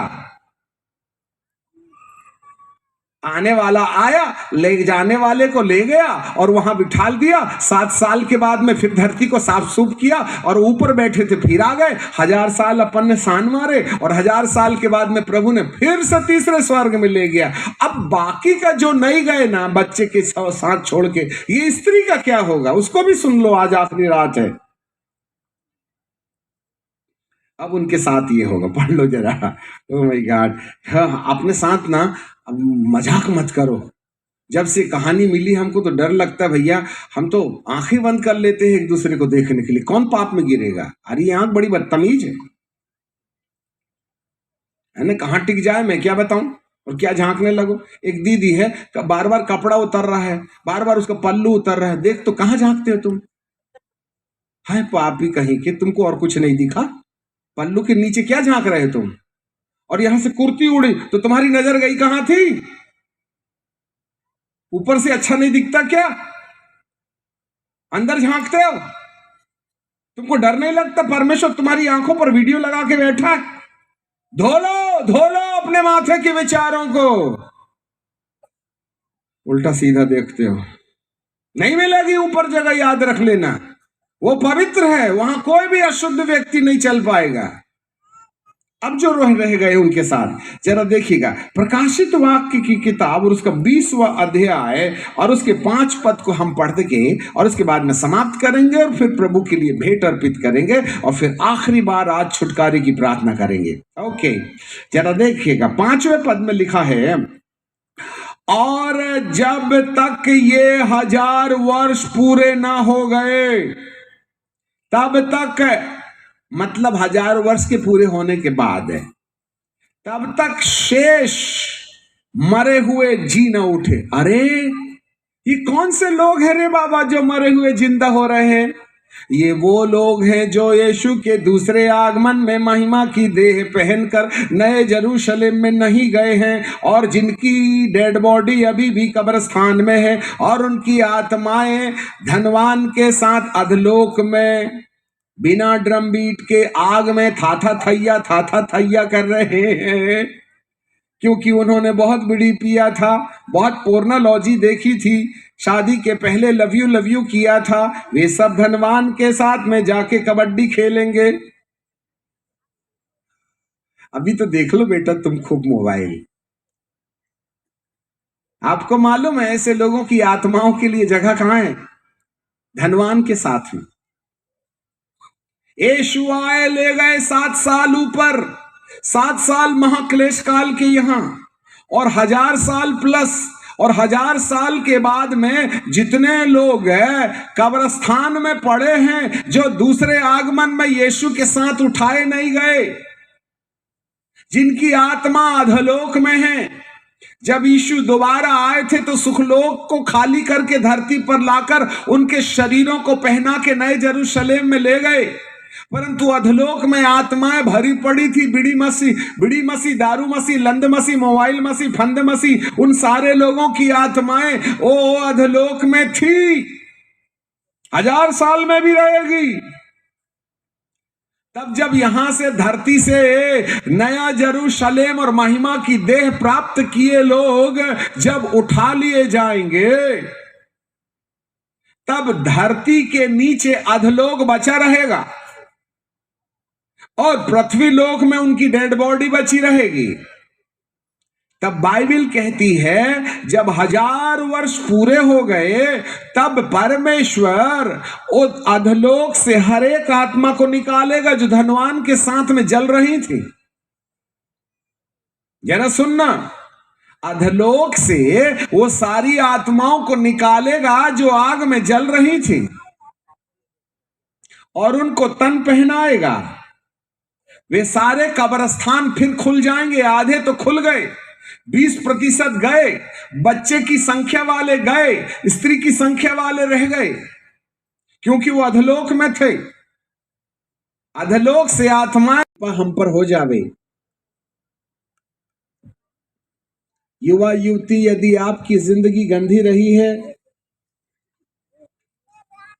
तो यदि आपकी जिंदगी गंदी रही है तो प्रभु से याचना करें यहाँ रख दीजिए सर, छोड़ दीजिए ये इनको ऑफरिंग को। सब लोग अपनी आंखें बंद करें, क्लोज योर आइज। क्या आपने अपने माँ बाप का अपमान किया है? क्या आपने कोई ऐसी वस्तु जो आपके अधिकार की नहीं है उसको चोरी कर लिया है? क्या आपने मोबाइल में गंदी गंदी चित्र देखे हैं जिससे वासना पैदा होती है? क्या आपने किसी स्त्री या किसी पुरुष के साथ अनाधिकृत छेड़छाड़ की है, अनैतिक संबंध बनाए हैं, सेक्स के साथ आनंद उठाने के चलते आपने परमेश्वर की आंख में सूजा डाला है? ऐसे कारण से इस पृथ्वी पर ही हमारा न्याय होगा, नई पृथ्वी में हमारा आगमन जाना नहीं हो पाएगा। इसलिए आज पुकार के परमेश्वर से कहें, प्रभु मेरे पाप को क्षमा कर। ऊंची आवाज से प्रार्थना करें, मांग लो, आज क्षमा मिल जावे। हो सकता है आपका नाम पाप की किताब से काट करके आपको जीवन की किताब में लिख दिया जाए। जब तक कोई व्यक्ति अपनी पूरी गलतियों को मान करके उसे छोड़ने का निश्चय नहीं करेगा, तब तक उसका नाम जीवन की किताब में लिखा नहीं जाएगा। जीवन की किताब में नाम लिखे जाने के लिए धर्मी होना जरूरी है, अर्थात अपने पापों की क्षमा प्राप्त करने के लिए उन गलतियों का अंगीकार जरूरी है। नीति वचन की किताब उसका 28 अध्याय उसके 13वें पद में बाइबल कहती है, जो अपने अपराध छुपा रखता है उसके काम सफल नहीं होते हैं, और जो अपने अपराधों को मान लेता है और छोड़ भी देता है उस पर दया की जाएगी। जो अपने अपराध छुपाते हैं उनका काम सफल नहीं होता, और जो उसको मान लेते हैं और छोड़ भी देते हैं, दया ग्रेस केवल उन्हीं के ऊपर है। Come on, cry out in the presence of God है। अपने परमेश्वर की उपस्थिति में अपनी गलतियों के लिए माफी मांगो। अज्ञानता में आपने अपनी पत्नी को छोड़कर किसी गैर स्त्री के साथ संबंध बनाया है। हो सकता है आप अपने पति के पीछे किसी गैर पुरुष के साथ अनैतिकता में पड़े हुए हैं। मांग लो, क्षमा मांग लो। विनाश लीला के पहले, अगली महामारी के पहले, अगले भूकंप के पहले, अगली 5 और वैक्सीन के आने से पहले, आपके शरीर में RFDI लगाए जाने से पहले अपने खून का शुद्धिकरण करा लो, अपने मन को ठीक कर लो, अपने वस्त्रों को धो लो और अपने नाम को जीवन की किताब में लिख करके वो मोहर ले लो, जिससे कि प्रभु यीशु के दोबारा आने के समय मुर्दों में से जी उठने का हमारा कंफर्मेशन हो जाए। Cry out, cry out. मांगो, क्षमा मांग लो, कर लो पश्चाताप, अपने बिगड़े हुए रिश्ते ठीक कर लो, तमाम नशे की चीजों को त्यागो, आज ही से तंबाकू गुटखा फेंक दो, शराब की बोतल, हंडिया, ताड़ी जो आपके दिमाग को नशीला बनाती है, इन बातों से मुक्ति पालो। जवान बेटे और बेटियों, गंदी दोस्ती बंद करें, शरीर के साथ खिलवाड़ ना करें, अपने आप को पवित्र बनाए रखो। समय आ गया है, विनाश लीला के काले बादल दिखाई देते हैं। G20 वन वर्ल्ड गवर्नमेंट का उद्घाटन है, शिलान्यास है। धरती पर विनाश लीला आएगी। तृतीय विश्व युद्ध को रोका नहीं जा सकता। आज इजराइल और फलस्तीन की लड़ाई से धरती 2 भागों में बंट गई है। आधी पृथ्वी इजराइल के तरफ है, आधी पृथ्वी फलस्तीन के तरफ है। अब इनको जोड़ा नहीं जा सकता है, घाव गहरे हो गए हैं। कुछ समय के लिए युद्ध रुक जाएगा, परंतु जब तक कलीसिया धरती पर रहेगी तृतीय विश्व युद्ध नहीं होगा। और जैसे ही संत लोग धरती से उठाए जाएंगे, थर्ड वर्ल्ड वॉर शुरू हो जाएगा। अभी परमाणु बम नहीं फटेगा, परंतु परमाणु बम की तैयारियां हो गई हैं। साइबर वॉर होगा इसी साल, और आने वाले साल में 2027 के अंदर इंटरनेट काम करना बंद करेगा। तब तक वर्ल्ड रीसेट होगा, मेगा कंप्यूटर 00 से शुरू होगा। आपके सारे डेटास जो मोबाइल में है वो शून्य में बदल जाएंगे। इंसान पैदल हो जाएगा। तब एक शासक खड़ा होगा जो संपूर्ण धरती को अपने कब्जे में ले लेगा।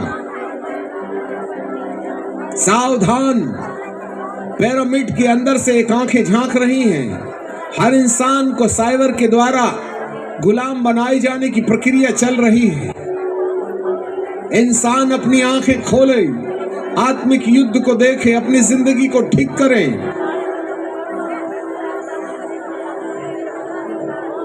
पिता धन्यवाद, पश्चाताप की आत्मा दे दे बाप। कहीं ये पृथ्वी के उस अंदर में जहां पर खोखला है और आग है, शैतान झूठा भविष्यवक्ता के साथ शैतान की मोहर लगा के करोड़ों करोड़ साल के लिए उसे आग में झुलसते न रहे। दया करना, समय के पहले इनकी आंखें खोल दीजिएगा। टच लॉर्ड, यस फादर, दया, तेरी दया। होली होली होली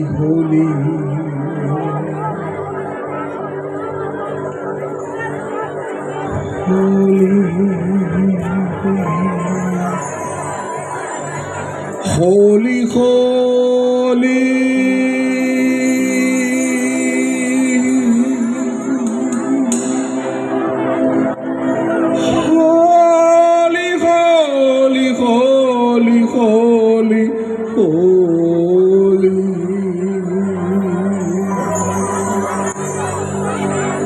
परिशुद्ध परिशुद्ध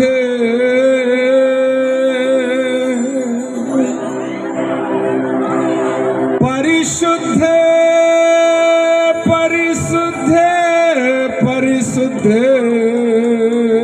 परिशुद्ध प्रभु, तू धन्य है, तेरी महिमा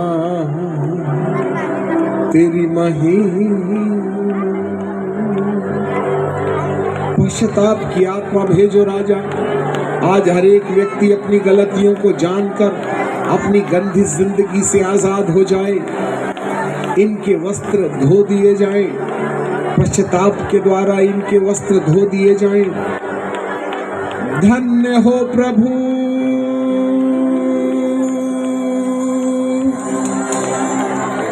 पवित्र पवित्र पवित्र पवित्र पवित्र यीशु, तू धन्य है, तेरी महिमा महिमा।